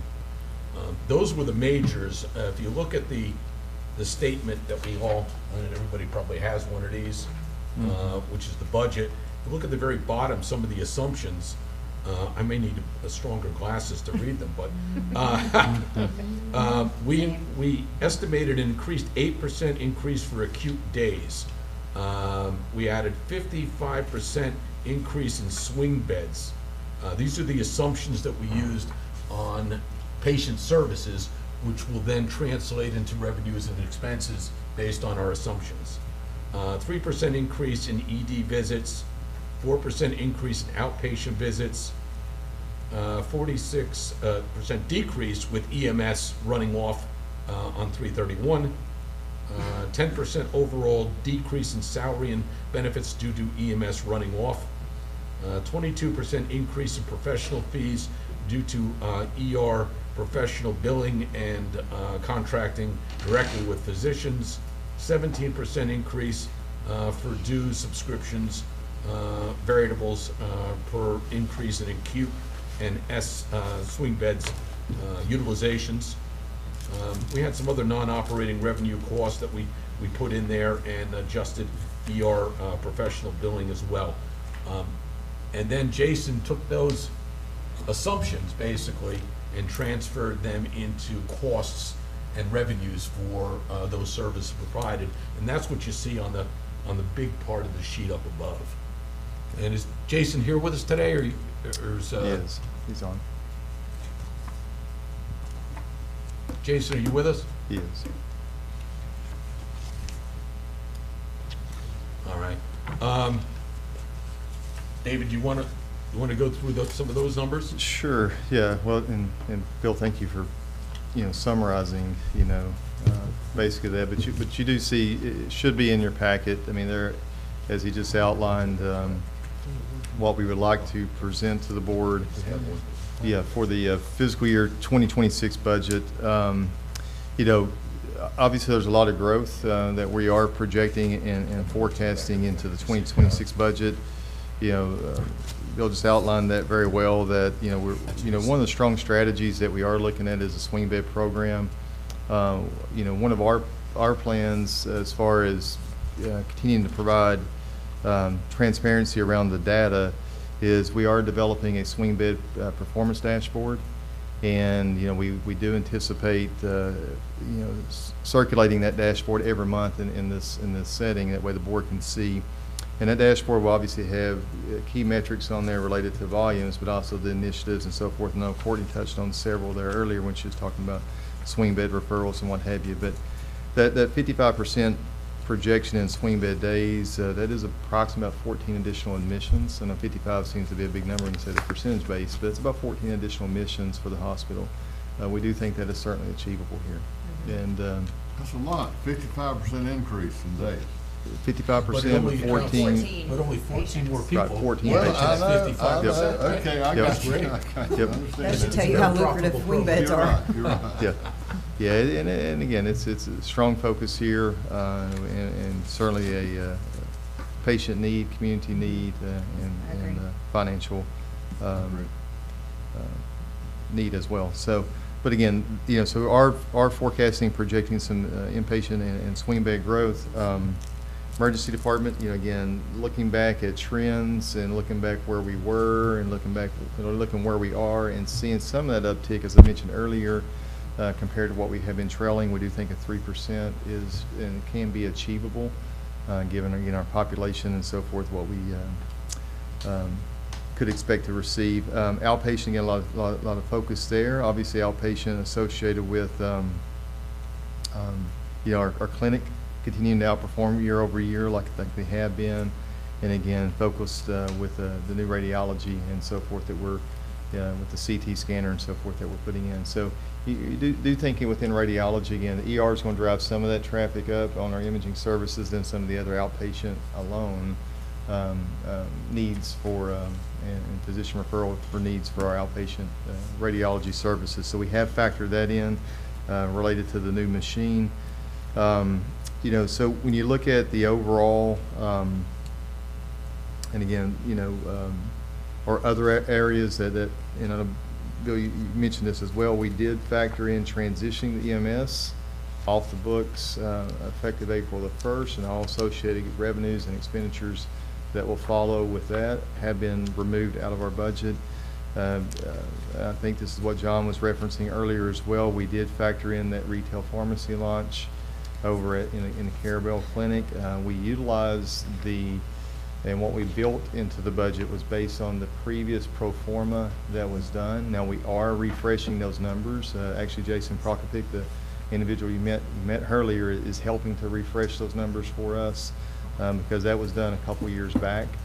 So we want to get a little bit more current data, but we utilized the data that we did have at the time to put it into our budget to assume, again, there's going to be cost involved and so forth of starting And up this. David, I just want to go back quickly on the EMS moving off the balance sheets and the income statement. I think Jason was picking up for us if there was an extension beyond Yes. March 31st, what would be the impact of keeping EMS on our Sure. schedule for another 30 days? 60. And if we could calculate out that 30 days, so Yep. if we know what the 30-day cost Yeah. is going to be, if we Yeah. know it's going to be 2 months or 3 months, we could Yeah. double and triple that number so we knew what the impact would be on our financials. Yeah, well, yeah. That's correct. You wanted that. Right. Yeah, and actually that, you know, we do have those numbers, you know, that additional 30 days, it were to push towards the end of April. For example, our net income that we have in our budget, you know, does decrease. It's about a 97, just under $98,000 unfavorable variance for the hospital. So we would see about 98,000 decrease in what our budgeted net income would be if we carried that for 30. So the Obviously, impact on obviously, a- if you carried it another 30, it's going to continue to keep So multiplying. 98,000 is the working number for a 30-day cost to keep it on our, That's correct. okay. And that affects the whole year, because we'd be trying to catch up someplace else the Yeah. whole year. Yeah. Right. And you more than likely wouldn't at a 100,000 roughly delta like that, and the more months it carries.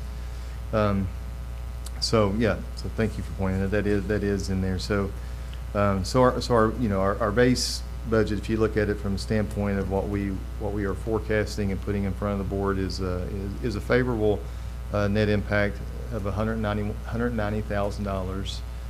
So every month we've carried that EMS beyond April 1st, it would deteriorate and erode that net impact. But our current budget that we are presenting does have EMS out after April 1st. Correct. So again, at a positive 190,000 bottom line net impact performance. How does this message get to the county commission?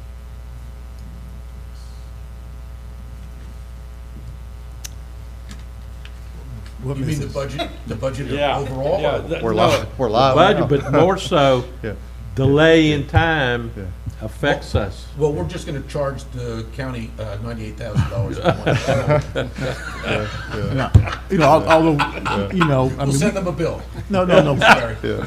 you know, really, we can come and Sure. speak with the county about the, Absolutely. we can call it EMS transition, you know, to see where EMS Yeah. is, and when Louis give the EMS update, Yeah. then we can come to the county and let them know what we're doing in terms of our budget, Yeah, because, John, I don't mind at Yeah. all. I mean, to share this, meet with each of the Yeah. county commissioners, we and don't, you know, we can give this progress report Yeah, we- every month that we need to, or however, whatever frequency gets suggested or requested. I don't mind at all. because if you sharing. look at it, you know, as the county moves towards transitioning EMS, I'm sure maybe the first quarter of the fiscal year, you know, I'm sure Aaron will be giving updates on, you know, the transition. And if there's an issue that March 31st, they say, well, things are not flowing right, you know, EMS, we have to stay on our books next 2 months. So, I mean, that's something we can even mention that. Of course, we'll be here next Wednesday. We can easily mention that, you know, we'll probably carry EMS, you know, for extra 60 or 30 or 60 days on our books. And that way they'll know that. Well, David, we have to present the budget for approval anyway, right, with the BOCC, right? Well, this particular budget is our internal budget. Right, but- So you have to approve that. Now, and this is what we were saying about the budget that we normally get approved through the county usually comes in around, you know, we make that presentation around July. You know, that's the that's county back in the budget we summer. did. So you have two separate budgets. And so what we were saying last year, not last year, we were saying at the finance committee meeting, next year around June, to have this budget already completed for the hospital board to approve. And then when we go to the county for that approval, we present it then, and then you know, they'll know to approve it. You know, but we don't have to go back now. to have them. That Yeah. that doesn't answer the question, is how you put them on On notice? notice that, hey, dragging your feet on this decision or It's costing getting us hung money. up is gonna cost the hospital numbers. Yeah. The county's already made a decision. Yeah, they made a decision, but what we can do, we can set a meeting up and come to, we can set a meeting up. Make sure they do it at that day. Okay. That's all we're asking. Yeah. It's gonna be real easy. Yeah, well, what we can do, we can come on, set a meeting up with the county, explain our EMS transition, our budget process, and say, okay, we will carry EMS. If it doesn't happen March 31st, EMS will continue to be on our budget for the next 30 or 60 days, and this is how much it will cost us. Yeah, You know, that's as simple as it. that. Yeah. We got the numbers and everything. Yeah. Right. Yeah, and just to, again, to summarize, I know we talked about our assumptions, but just to summarize for dollars, what this means, you know, so our net operating, and I'll keep it at a high level, but our net operating revenue, what we project, you know, this 2025 fiscal year to end is around $9 million.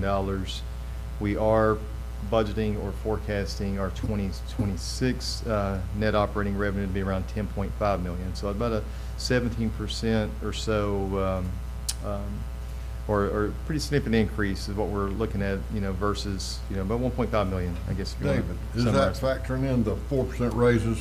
Well, this is on the revenue side of it. This is factoring in those growth assumptions I just, Oh, the I just growth side, discussed. okay. But in the expenditures, now moving into the expenditures, yes, sir. I mean, the expenditures does factor in the performance increase that is on Yeah. the agenda as well. And Yeah. I know you had a So, yeah, statement. yeah, I was trying to get Jason, he was trying to make sure he wants to speak, but Jason baked all that in Yeah. to the expenditures for the. Yeah, everything is built into the expenditures as well. But when you look at, you know, what we are anticipating, again, we are seeing, and obviously budgeting salaries overall to decrease, but again, that relates to that transition of EMS. But inside that number does include that merit or that performance increase that's on the agenda for the board to approve as well. So that is inside the budgeted numbers. Other known expenditures and so forth are obviously budgeted for and accounted for. You do see total operating expenses. So from a budgetary standpoint, net operating revenue budgeted to be 10.5 million. Total operating expenses budgeted to be 13.5 million, which is a operating net loss of 3 million, roughly. But when you factor in, this was referenced earlier, and the reason why I'm running through these numbers on how important that non-operating component is. Our non-operating component is around 3.2 million increase, and that's related to the tax that is collected. It's related to the 340B, and then obviously the release of some of the grant activities and so forth once those expenditures have been put into service for the organization. So operating revenue budgeted to increase, expenditures budgeted to increase, and our non-operating budgeted to certainly help continue to support filling that gap. All in, you know, we are budgeting a net income for the hospital to be around $190,000 after you factor in that non-operating component. Okay. And then next year, you know, for example, the finance committee, Bill will make a recommendation to the CFO that, you know, please submit the budget, your draft budget for 2026, 27. He can make that recommendation in May. You know, then the finance committee can review it in June. You know, and then when the finance committee review that budget in June, as we presented to the county commission, then, you know, it'll be like scaled down. They won't have all the numbers, but they have what they sent us in the template. Then we'll all be on the same page, and then by the time we have this meeting next year in September, finance committee meeting will be say, okay, let's go ahead and just approve that budget. It's a short, I'll make this reference, it is a short window to do a budget. Yeah, and that is a gap, right? And that's so operationally, you know. It'd be a projected budget, unless you want to do it for gap. June, you know, you can make the recommendation, we can have it in June to you all. But we're trying to get it so we can get on the level with the commission when they have their budget hearings, so we can be on that same schedule. Yeah. A lot of unknowns can surface in that gap of months. But that's the fiscal year 2026 budget that we wanted to bring forward to the hospital board for this coming year. Again, a lot of effort and analysis has been put into it. It's been shared with the finance committee as well, and kind of obviously gone through all the various line by line items. And I guess ultimately, David, we would need to seek approval for the So we'll need hospital approval, board for this. hospital board, and then we got the 4% step increase. The reason why we need approval for that also, so when Okay. the auditors come in and they begin to say, hey, did the hospital board approve the budget? Operating budget. Or did they approve the staff? Okay, increase? that's with the 4%, right? Yeah. The 4% is inside this budgeted number. Inside Yes, the sir. budget, okay. Did we, on the raises, did we try to target any particular areas, or it's just 4% across the board? Well, it's 4% across the board, but we are looking at, some of our low field positions right now, because, you really got to take care of your frontline staff. Exactly. Because right now, they can go work at Burger King, to be honest with you, and make more money at our hospital. And I it shouldn't- agree. It shouldn't be that way. So we're looking at that, and then we'll do a analysis. Florida Hospital Association has a survey analysis, and so we'll look at that to see where we can bring those individuals up from, Yeah, we gotta do something about Yeah, that. so that's something we'll continue to look at, yeah. Mr. Bowen? Yes, sir. With regard to that, with the staffing and the salaries, do we have an ability to do some benchmarking against other local institutions like ours, other hospitals? Yes, So sir. that we can see if we're competitively priced in the market for our services? and Absolutely. what we pay our people? Great timing. Actually, we are completing, every year we complete an Alliant salary survey. And that salary survey has it listed by positions, so we do see a comparable database compared to actually our very own, facilities that we manage and support. But also, David referenced the Florida Hospital Association sends out a statewide survey as well, and you're able to, obviously see where we rank in that Yeah, I aspect think the as well. statewide survey would be a little bit misleading, because, I'm sure doctors in Miami and nurses in Miami are making a heck of a lot more than the rural, doctors and nurses. Yeah, So I they mean- have it by region. They have it by like region. the northern region, northwest region. They have it by that category as well. Alliance survey really capture their hospitals, all Yeah, their which alliance is what I like, hospitals, because which I is- think that's more Yeah. comparable to our small rural operation rather than statewide. Yeah, and that should be published. That's going to be published any month. Probably within the next month. And the reason I say there was, with a little bit of pause, is because there was some, we have other states that are involved, and we were building our survey to incorporate state comparison data as well. Well, some states or some associations didn't want to release or didn't want to. Two mismatch. questions. How was the 4% number reached? And two, who has final approval? Okay. First of all, I have final approval. I'm the CEO. And then What? I said of the increase, of the staff increase, I have final approval as the hospital CEO of staff increase this year. The 4% was reached, last year we did 4%. The county government, they gave their employees 4%. So we try to stay in that line with what the county is doing as well, because there's an old saying that the county got raises, we didn't. Yeah. That's been going on for years. So we try to stay within the 4%. The county gave their employees 4%, we're giving our employees 4%. And then I make the determination, I bring it to the hospital board, And so with the hospital board, asking for the increase, the hospital board reject the increase, then I just go to employees and say, hey, the hospital board reject the increase. But I make the decision to bring it to you all. We give them your address too when we tell them that. Why I ask the question is, we're the advisory board. We can say yes, but the county commission can say no. So where is the approval part on the part of the county commission? Well, the county commission can say no about anything that that we do here, you know, but they have. Right, do we bring it to Yeah, them and no, lay it out? No, I hadn't brought I don't think we brought the 4%. I think we could have mentioned it during the budget process, you know, that we will be adding a 4% increase, you know, for our staff, making that recommendation. But, you know, the county commission is giving you authority, you know, as the advisory board on their behalf, you know, to make approvals, to make decisions. Not approval, Well, make- recommendation. And and approvals. I mean, you do have well, that's, you know, although you are an advisory board, you know, but you still have authority on their behalf. That's why they appointed you to the board.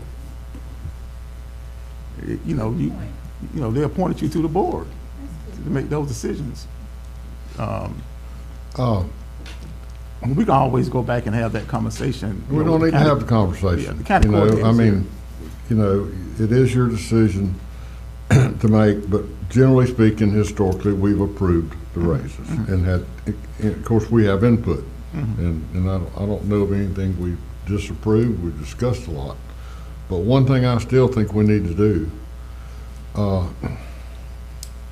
I know 4% across the board, we're gonna do it, that's fine, that's the way the state of Florida does stuff too. But I still think we need to target some area, like radiology. What's the position we can't hire for, David? Medical technologists. That's in Okay, lab. if we put the pay way up there, He knew it was lab, I was just saying that's if we lab. put I'm just saying, if we put the pay high, it's a hard to fill position, right? Is it correct? Correct. If you put the pay enough, we might could get that, and that would offset all that overtime. I mean, is it worth it to do that? Yeah, we can look at I'm that. asking the question. Yeah, it is worth it to look at that, you know, so when we have the survey from a line to see where we at, you know. Okay, and I don't care where we're at, we need to hire somebody. Yeah. Well, I agree, but you can't bring someone like a medical technologist for the lab in with a different and a lower education than something like a registered nurse or somebody else, and you can't have them working at the same Why? rate. So If you you can do need- that, but I think, like you've said before, Mr. Duffy, something like an incentive bonus to get them here might be a cleaner might be a better process. idea. Because That might if be you're a better- paying them the same salary as my nurses, or somebody with a higher, and I'm just comparing the two because you said it, a higher level of education, an RRT, which is a respiratory therapist that's registered as a CRT, you just can't, LPN and an RN, you just don't pay them the same amount of Not you, money. but I worked hard for my girl. Yeah, so, I mean, I'm all about paying people as much as we can, and I do think we need to do something to help lab, and I do think we'd save money if we did. I'm not saying, I'm all in favor of staff, but you got a position you can't fill. If you're building a house and you need a finished carpenter, and you gotta have it to get paid to build that house, you're gonna pay much money.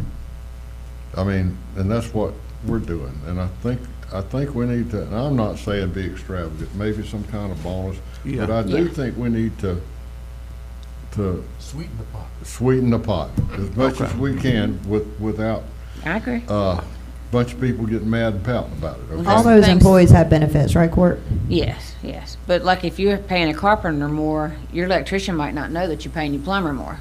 Well, this You'll is find an Weems, it's all electrician. I'll public, find an everybody elec- knows what I'll give everybody you an makes, electrician. unfortunately. I agree. That's my business. That's my business. Right. I'm the employer. Somewhere along the line, it's the employer's business. And you got a balance there. I'm not saying go way extravagant. I'm talking about critical positions that are difficult to fill, that's eating us up with overtime. Then balance the pay against that. We've done that with nurses. Yeah, we did. We Yes. paid nurses more to stop paying overtime for them. Right, and I think lab And is they're- our that's a critical criti- area. that's I a think we need to do critical position. something, We're gonna always make sure we're paying nurses enough to Yeah. keep the hospital staff Yeah, okay, but we'll look, Always, we yeah. definitely will look at that. versus overtime, I mean. Okay, I've said what I want to say. Yeah, cause really you got Susie probably thinking about her clinic people now. She was. Yeah, there we go, there she is. She was right saying the there. clinic. Yours Well, I'm just- gonna bring it up. I'm Oh, gonna man, hammer it come at on. every Yeah. single meeting. Mr. Bowling, I want to find a way to give our providers in the clinics bonuses. They're turning 25, 30 patients a day, and if anybody needs a bonus, they do. Yeah. They do. Yeah, and we're looking at, that should be coming, it should be finished. I know we're looking at the clinic analysis with that information. Structure, yeah. And it should be coming, I know I have a meeting next week, 2 weeks to talk about that, so we should have some information on that. Good. Because we're not only that, if you look at the clinic, you know, really. Hold you to that, Walker. Yeah, you look at the clinic, our providers, you know, they're not really seeing 25 per day, they're seeing about 14, 15, but then the other people coming, the nurses, the flip side, the nurses coming in. So you look at about 30, right, Susie? Yeah. That they may be coming in a day at the clinic. So it's a high volume, clinic is a high volume area, but we definitely need to do something for our providers. But that's all we have, to be honest with you. Yeah. I mean, I know for years they've been, I got some friends that are ARNPs at clinics, and they put them on you see this many? If you see, they make that up, the next number pretty high though, if I remember right, you get the bonus, you know. Well, very similar to what we just talked about with the workforce. I mean, looking at a survey, I mean, what we're doing for the providers is the same thing. I mean, it's looking at, you know, comparable data and benchmark data of what provider compensation structures are. Is it a base model plus worked RVU? Is it a base compensation package with a worked RVU add-on once they've seen and above and beyond a certain threshold? And again, it's going to be market considered and comparable data compared to other nearby providers. Please work on that for me. Absolutely. Okay. Absolutely. All right, 12 o'clock. Are we through the budget, the 4%? Just so everybody's happy, or something. Vote on it? I think so. I would like to have somebody wants to give it a motion to approve the 2026 budget that has the 4% staff wage increase in it. Can I get a motion, Phil? I'll move it, but I don't know if I can as the chair of the finance committee. Yeah, you can. All right, I make a motion to second. Second? Second. Any more discussion on this? All in favor? Aye. All opposed? Okay. Yeah, you can. I didn't. Yes. Yeah, go ahead. Wait a minute, David, you got anything else? Nope, I'm good. That's it. Unless there's You any had questions. plenty today. Thank you. Good Y'all job. probably want me to sit down. Thanks, David.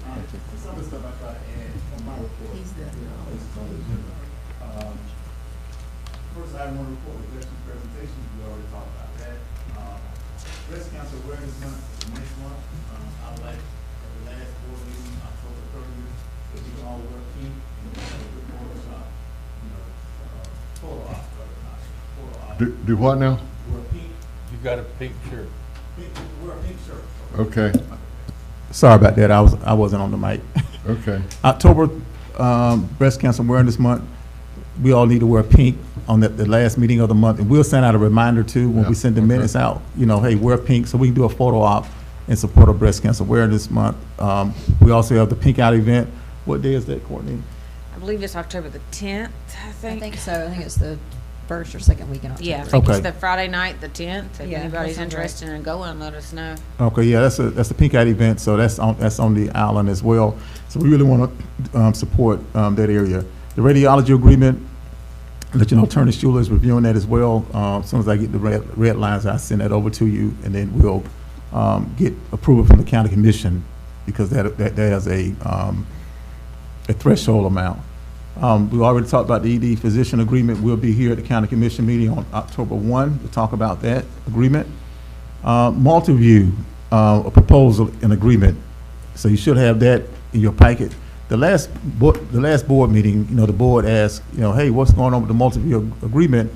And at previous meetings, the board told us to hold off, that you all didn't want to approve any agreements at that time because the line had a month-to-month contract. But then at the last board meeting, you said, hey, what's going on with the multi-view agreement? And so what I did, I put the service order, multi-view agreement service order in front of you, which is $27,000 a year. The board has authority to approve that. Multiview has agreed to waive the $94,000 implementation fee on our behalf. And also, you know, I was looking at the agreement previously around the spring, the time we thought we were going to go with Multiview. We were doing some back and forth with Multiview with Attorney Schuler, you know, about the agreement. So if the board wants to approve the Multiview, that's the financial operations system. If y'all want to approve that scope of work proposal today, I'll negotiate with them, with Attorney Schuler, on the agreement so we can get this Multiview implemented. That's where you get all the financial information down to everybody, Yeah, correct? yeah, yeah. And, So if y'all want to approve that, we can get that done, and then it's about a 6-month implementation time frame as well. The And so question was, excuse me, but the question was still out there, who is going in-house to support? Gonna manage it. Yeah, Who's going to manage and support it? well, who you looking at? I'm here. I'm here. I mean, Hey, Walker. I'm here. Okay. Leave it Three months ago. Okay, well, we Who told you, supports it? okay, well, I told you before, this system is a. No, you didn't tell me anybody. Well, this is a CFO-driven system. I think we said that, but go look at my Yeah. minutes here. We You know, you talked got about the CFO, My minute. the CFO would lead us and guide us through this. Of course, you have, the different managers will be involved. You have our accountant, Samantha Henry will be involved. Of course, Heather will be involved. Jason Bonner, David Bowling would be involved. And so, just like with any other system, anything dealing with finance, your CFO is the person that will drive that system for your hospital. Now, I thought I said that before. That's not the answer. Okay. That's not the question. The question is, who supports it? Who does the behind-the-scenes stuff with the system itself? Well, with the system itself, John, I mean, they being Multiview, the technology side of it, they obviously, it's a subscription base, so right, so they're gonna man, they're gonna take care of They're any. going Just to- like TrueBridge, Any of the Vetus, technology. any of our other softwares, Now, correct? now the updates, I think what John's getting to You though. said the magic word. Yeah, what John's getting to is, I mean, there will be ongoing, each facility that utilizes a product like this, I mean, every facility is unique in their own ways, right? So you're gonna have new accounts. From an accounting standpoint, you're gonna have new accounts that need to get added, you know, within the chart of accounts, for example, that's got to get, you know, they'll do the initial implementation, but there will be ongoing things that need to get added and or input into the software itself.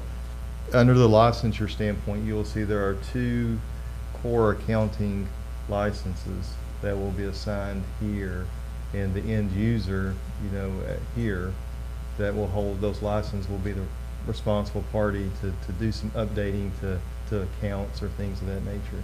So that would live here. Technology lives with them being Multiview, the company. Okay. Is that? So is I think every department responsible for entering their own data for that? No, it would not be every department. No, Okay. No, it would be, But that every- lives in your accounting. But every core department accounting. could see that information. Every department. So it will breaks see it down. So that they could see Absolutely. the breakdowns of what their expenses are, what their Absolutely. costs are, what the And it's a revenues live, are. real-time dashboard, live. correct? That So, is- Yeah. for instance, I mean, what I liked about it is if you've got running overtime budget, it spikes immediately so that Yeah. you can hone down on that, correct? Well, and it's- Supplies costs spike That's immediately. right, that's right. And to your point about, and that's part of, like, the implementation piece Uh-huh. of it interfacing with our current EHR system, so the technology side of it, so that you can get real data. That's Multiview's responsibility to handle the interfacing, the technology side of it. It'll be the hospital side if there's new things that need to get added into it, such as, like I said earlier, a new account getting added to the chart of accounts and ensuring that information gets in there. It puts more accountability on managers, too. Yes. Yeah. It does. I mean, that's just Yeah. a fact right But there. we would plan, we would plan, you know, obviously to help support it, I mean, from an accounting standpoint, help and support, you know, there's a small team here, obviously, very small team, limited team, so we would help support, you know, where we need to, obviously to get new accounts or new things of that nature added. We'd help, obviously, with the standardization of what reports that we want to push out, those types of activities. Okay, let me phrase it another way. You got the core product, okay? The core product's out there, everybody buys the core product. Right. Now you find that you, as an organization, have a different area that you need to incorporate into this financial reporting machine. How does that get done without changing their core product? Do they do it, or do we have somebody here that has to do it? You know, That's simplified now. sure. No, yeah, I think if I'm understanding what you're asking, the core product won't change, right? The core product is theirs. It's the company that owns the core product. If we're going to do ad hoc type reporting off their core product, that would live here at the hospital. And hospital operators would be able to run and or develop ad hoc type reporting out of the system. You know, again, customized type reporting or what have you, that would live here if we wanted to develop customized type information. For example, right now, we got TrueBridge. They have a lot of, and they have different reports. If we want to run the report, you know, we'll go in and create our own report in the system. Then we have issues with it. We'll call TrueBridge. Hey, I've been trying to build this report. I can't get it. Can you assist us? You know, that kind of thing. Then if we have a new account that need to come in, you know, Heather pretty much, or with her team, they'll add that in to TrueBridge system. Same thing will be with Multiview. All right, let's have a motion to approve the purchase. Motion. Do I have a second? Second. Any more discussion? All in favor? Aye. All opposed? Okay, All right. next item. John done got me all messed up around here, looking at my report here. All right, so we good with that. The emergency air medical service agreement, like I said before, earlier this month, James, Courtney, Steve Kirschbaum, and I met with representatives from AirMeds about increasing our partnership with their medical and transport team. They did send me over an agreement, you know, so they can be our exclusive provider for air medical transportation. So I'll review that and also send it over to Attorney Schuler, you know, for any legal things he may see in that particular agreement. We talked about telemedicine already at the Rural Health Clinic. We talked about the IT executive session. What we'll do with the IT executive session, we'll combine that with the physician executive session as well. So we'll do one, then we'll come back and do the next one. That's all I have. October 30th is the board meeting. We're pink again. Thank you all for your volunteer service. You know, and many people don't know our board members, you may see them here once a month, but they do volunteer throughout the month. You know, we're in constant communication with them. I'm just saying this for the public so they know that this is just not a once a month deal. You know, we on multiple meetings and conversations with our board members monthly, sometimes weekly. If I know anything you get arises. tired of me, Mr. Walker. Now, if anything arises, but that's good. But one good thing about board members, you know, you live in the community, and so when things happen, you know, we're notified, and that's good. That's the partnership we like here as well. Thank y'all. David, I got a couple questions, right quick. Our mammogram, is it increasing, or people coming decreasing, or? The numbers there, you know. I had looked. Yeah, well, mammograms are staying kind of flat. Now, we do think we really can grow the program. You know, we have somebody that's coming once a week, so we may look to, you know, get somebody full-time, because we really think we really can grow that particular program. You know, but we're good with the person that we have now. We just look for more hours, per se. Okay. Courtney, you want to say anything? I just talked to Brian, the radiology manager, last week, and I don't know if it's been posted yet, but we were going to post for a mammo tech, PRN, full-time with benefits, full-time without benefits, and full-time. I mean, part-time without, part-time with, and full-time, just to see what we can get, because it's just like the ultrasound tech. We have one, and we've had that posted forever to have some fill-ins. Okay. But they're just not around here, just like the mammo tech we have. She drives here from Tallahassee once a week. She works at TMH.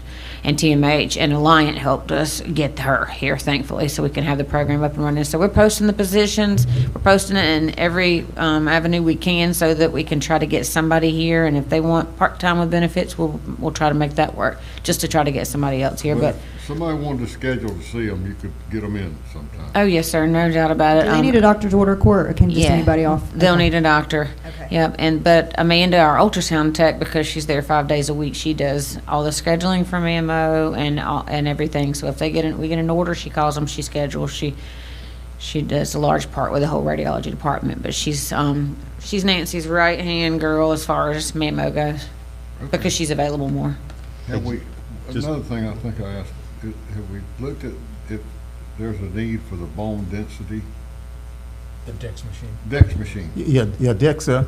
Yeah, DEXA still is out there. You know, we're looking at that because really with DEXA, you know, it may not be a big need, but it can be a driver of other things into the hospital. For example, some women now, you know, if they get a memo, they have to get a DEXA scan. That's what my wife does.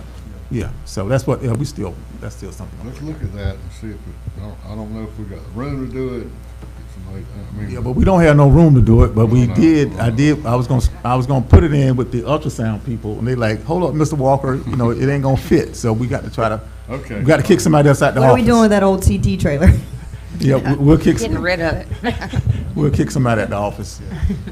Yeah, just briefly on the mammo, just to put some numbers around it too. You know, it's and you'll see that on the dashboard. You'll see the mammo and how it's run over the past 12 months, but. Finished August at 19, but you know, we look at it compared to that trailing 12 months run rate 19. So it's right on average, you know, what we've been. We have 19? 19. Well, that's good. Yeah. You need room, just put a little chair, bench out there for Courtney, and she can just go in the hallway. I volunteered to work from home multiple times. Just put a little thing out there in the hallway right there. Okay. Let's see. I guess that's all the Alliant management report. Weems Foundation, Bill? All right. Yeah. Give you one of these. And pass these down. So Colleen wanted to make a strong argument here. Get on board for the Rising Tide Lifts All Boats coming up 45 days. So we're not far off. Ticket sales are trending on par with last year. We're looking at $100 per person, 7 p.m. entrance tapas. We have some great chefs that are coming in from out of town, so the food won't be the same old foods you have really good. Apalachicola typically, so it's going to be new and interesting. We have Flabbergasted is the band that we have, very good band. They're going to be playing outside. It's going to be an open bar. They're going to be outside? They're going to be in the outside. Okay. We have open bar, which is going to be nice, and you'll have plenty of food to keep you going. We have an online auction, so if anybody, we're looking not for items as much as we are for experiences. So, you know, if you have somebody that you can think of that might want to provide a fishing trip or something of that nature. We don't want a lot of items that we have to deal with at the event, because we learned from last year that was a sticky part of the program, trying to get them out to everybody at the end and whatever. I think we did put up a flyer at Weems that if any of the employees bring in a donor that's going to provide some kind of donation that's going to be raffled off at the auction, we can give a ticket away to that employee. So that's a nice bonus for employees if they want to get there, but they can't spend the $100. Help us get some donors. Yeah. So we are seeking people to do that. On this sheet, you see the QR code down here. On that, you can get tickets, you can make donations. It's all on that QR code. I'm sure everybody knows how to do that since COVID, so point your camera, hit the yellow button at the bottom. We are looking for some additional bodies as well to help us. We do need some crowd control, which is monitoring people. We're going to give out bracelets when they come in, but the outside area is kind of open, so we're going to have some people that are going to be walking through and making sure that everybody that's eating and drinking for free actually has a bracelet. So we need some volunteers for crowd control. It's on a Sunday, right? It's on a Sunday, and it's a Sunday of Veterans Day weekend, so Monday most people have off. I'll see if my staff at the shop, because we're closed, we're closed on Sundays, I'll see if they can. That'd be great. Also, auction monitors, we're going to need some of them. And I really would like to get at least one board member to help with, we are going to have at the three highest levels, Admiral, Captain, and Wind Chaser, those people are gonna be able to get in 30 minutes early so that they can secure their seats where they wanna sit, and they have a little bit more speciality to them. And we're gonna want somebody from the board to walk them to their seats if we can.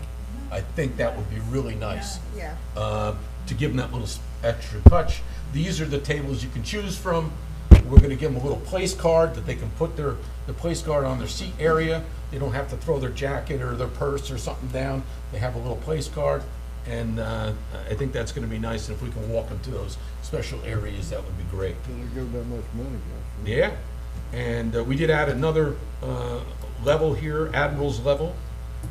Colin and I have been doing our part in trying to bring in high donors, and we thank the people that have provided donations and are coming already. We met with one couple who's well-known, I'm not gonna give names, one couple who's well-known in town. They're looking at the Admiral level. Colleen had lunch with them the other day, and we had dinner with another couple, high net worth individuals in town who are going to, already said they're gonna do the Admiral level. They're the ones that told us we need to up it. He said, what could I do beyond 1,500? So I said, Bill, can about you? 2,500. Bill, can you, for the public, can you just mention what the levels are, the amounts of the levels? Yeah, sure. You can buy a ticket for $100 a piece. You can be Breeze Boss, which is $250 donation. That gives you one ticket. Sail Blazers, $500, that gives you 2 tickets. Wind Chaser, $1,000, that gives you 4 tickets and early access. Captain, My Captain is $1,500, 4 tickets, early access, reserved seats. And Admiral, $2,500, plus 6 tickets, early access, reserved seats as well. And I think we're gonna throw a couple other little things in there. There's gonna be a drink of the day, and I think we may try and give the drink of the day for free, which would go for a cost. There's gonna be oysters that are being provided. There's a up cost for that. We may remove the up cost for people who are at the Admiral level as well. So there are gonna be some additional benefits if you go to that higher level. What is this nominate a veteran now? What? Oh, yeah, I was gonna get that next. Since it is Veterans Day weekend coming up, if you want to nominate, when you go into that QR code, there is a section at the bottom to nominate a veteran. That may be a family member, someone, good friend of yours, somebody. If you want to name them, we are going to call out some names of veterans to thank them for their service at that event, because it is Veterans Day. Okay. Just an added little piece. They don't have to be there. Nope, they don't have to be there, just Okay. give us a name. Sounds like fun, but last year was fun. So as Colleen said, buy your tickets now. It's on the board. That's a good thing for us to do. Thank you. Okay. Is there anything else? Bill? No, sir. Okay, anybody got anything else? New service lines, I want to mention that. Always. Keep it going. We need more business in the hospital. Yeah. We'll keep that in mind. Thank Susie, you. I don't know about the clinics, but I know y'all are, any type of service line that we can offer folks here that's beneficial to the community and beneficial to us. Okay? Meeting adjourned.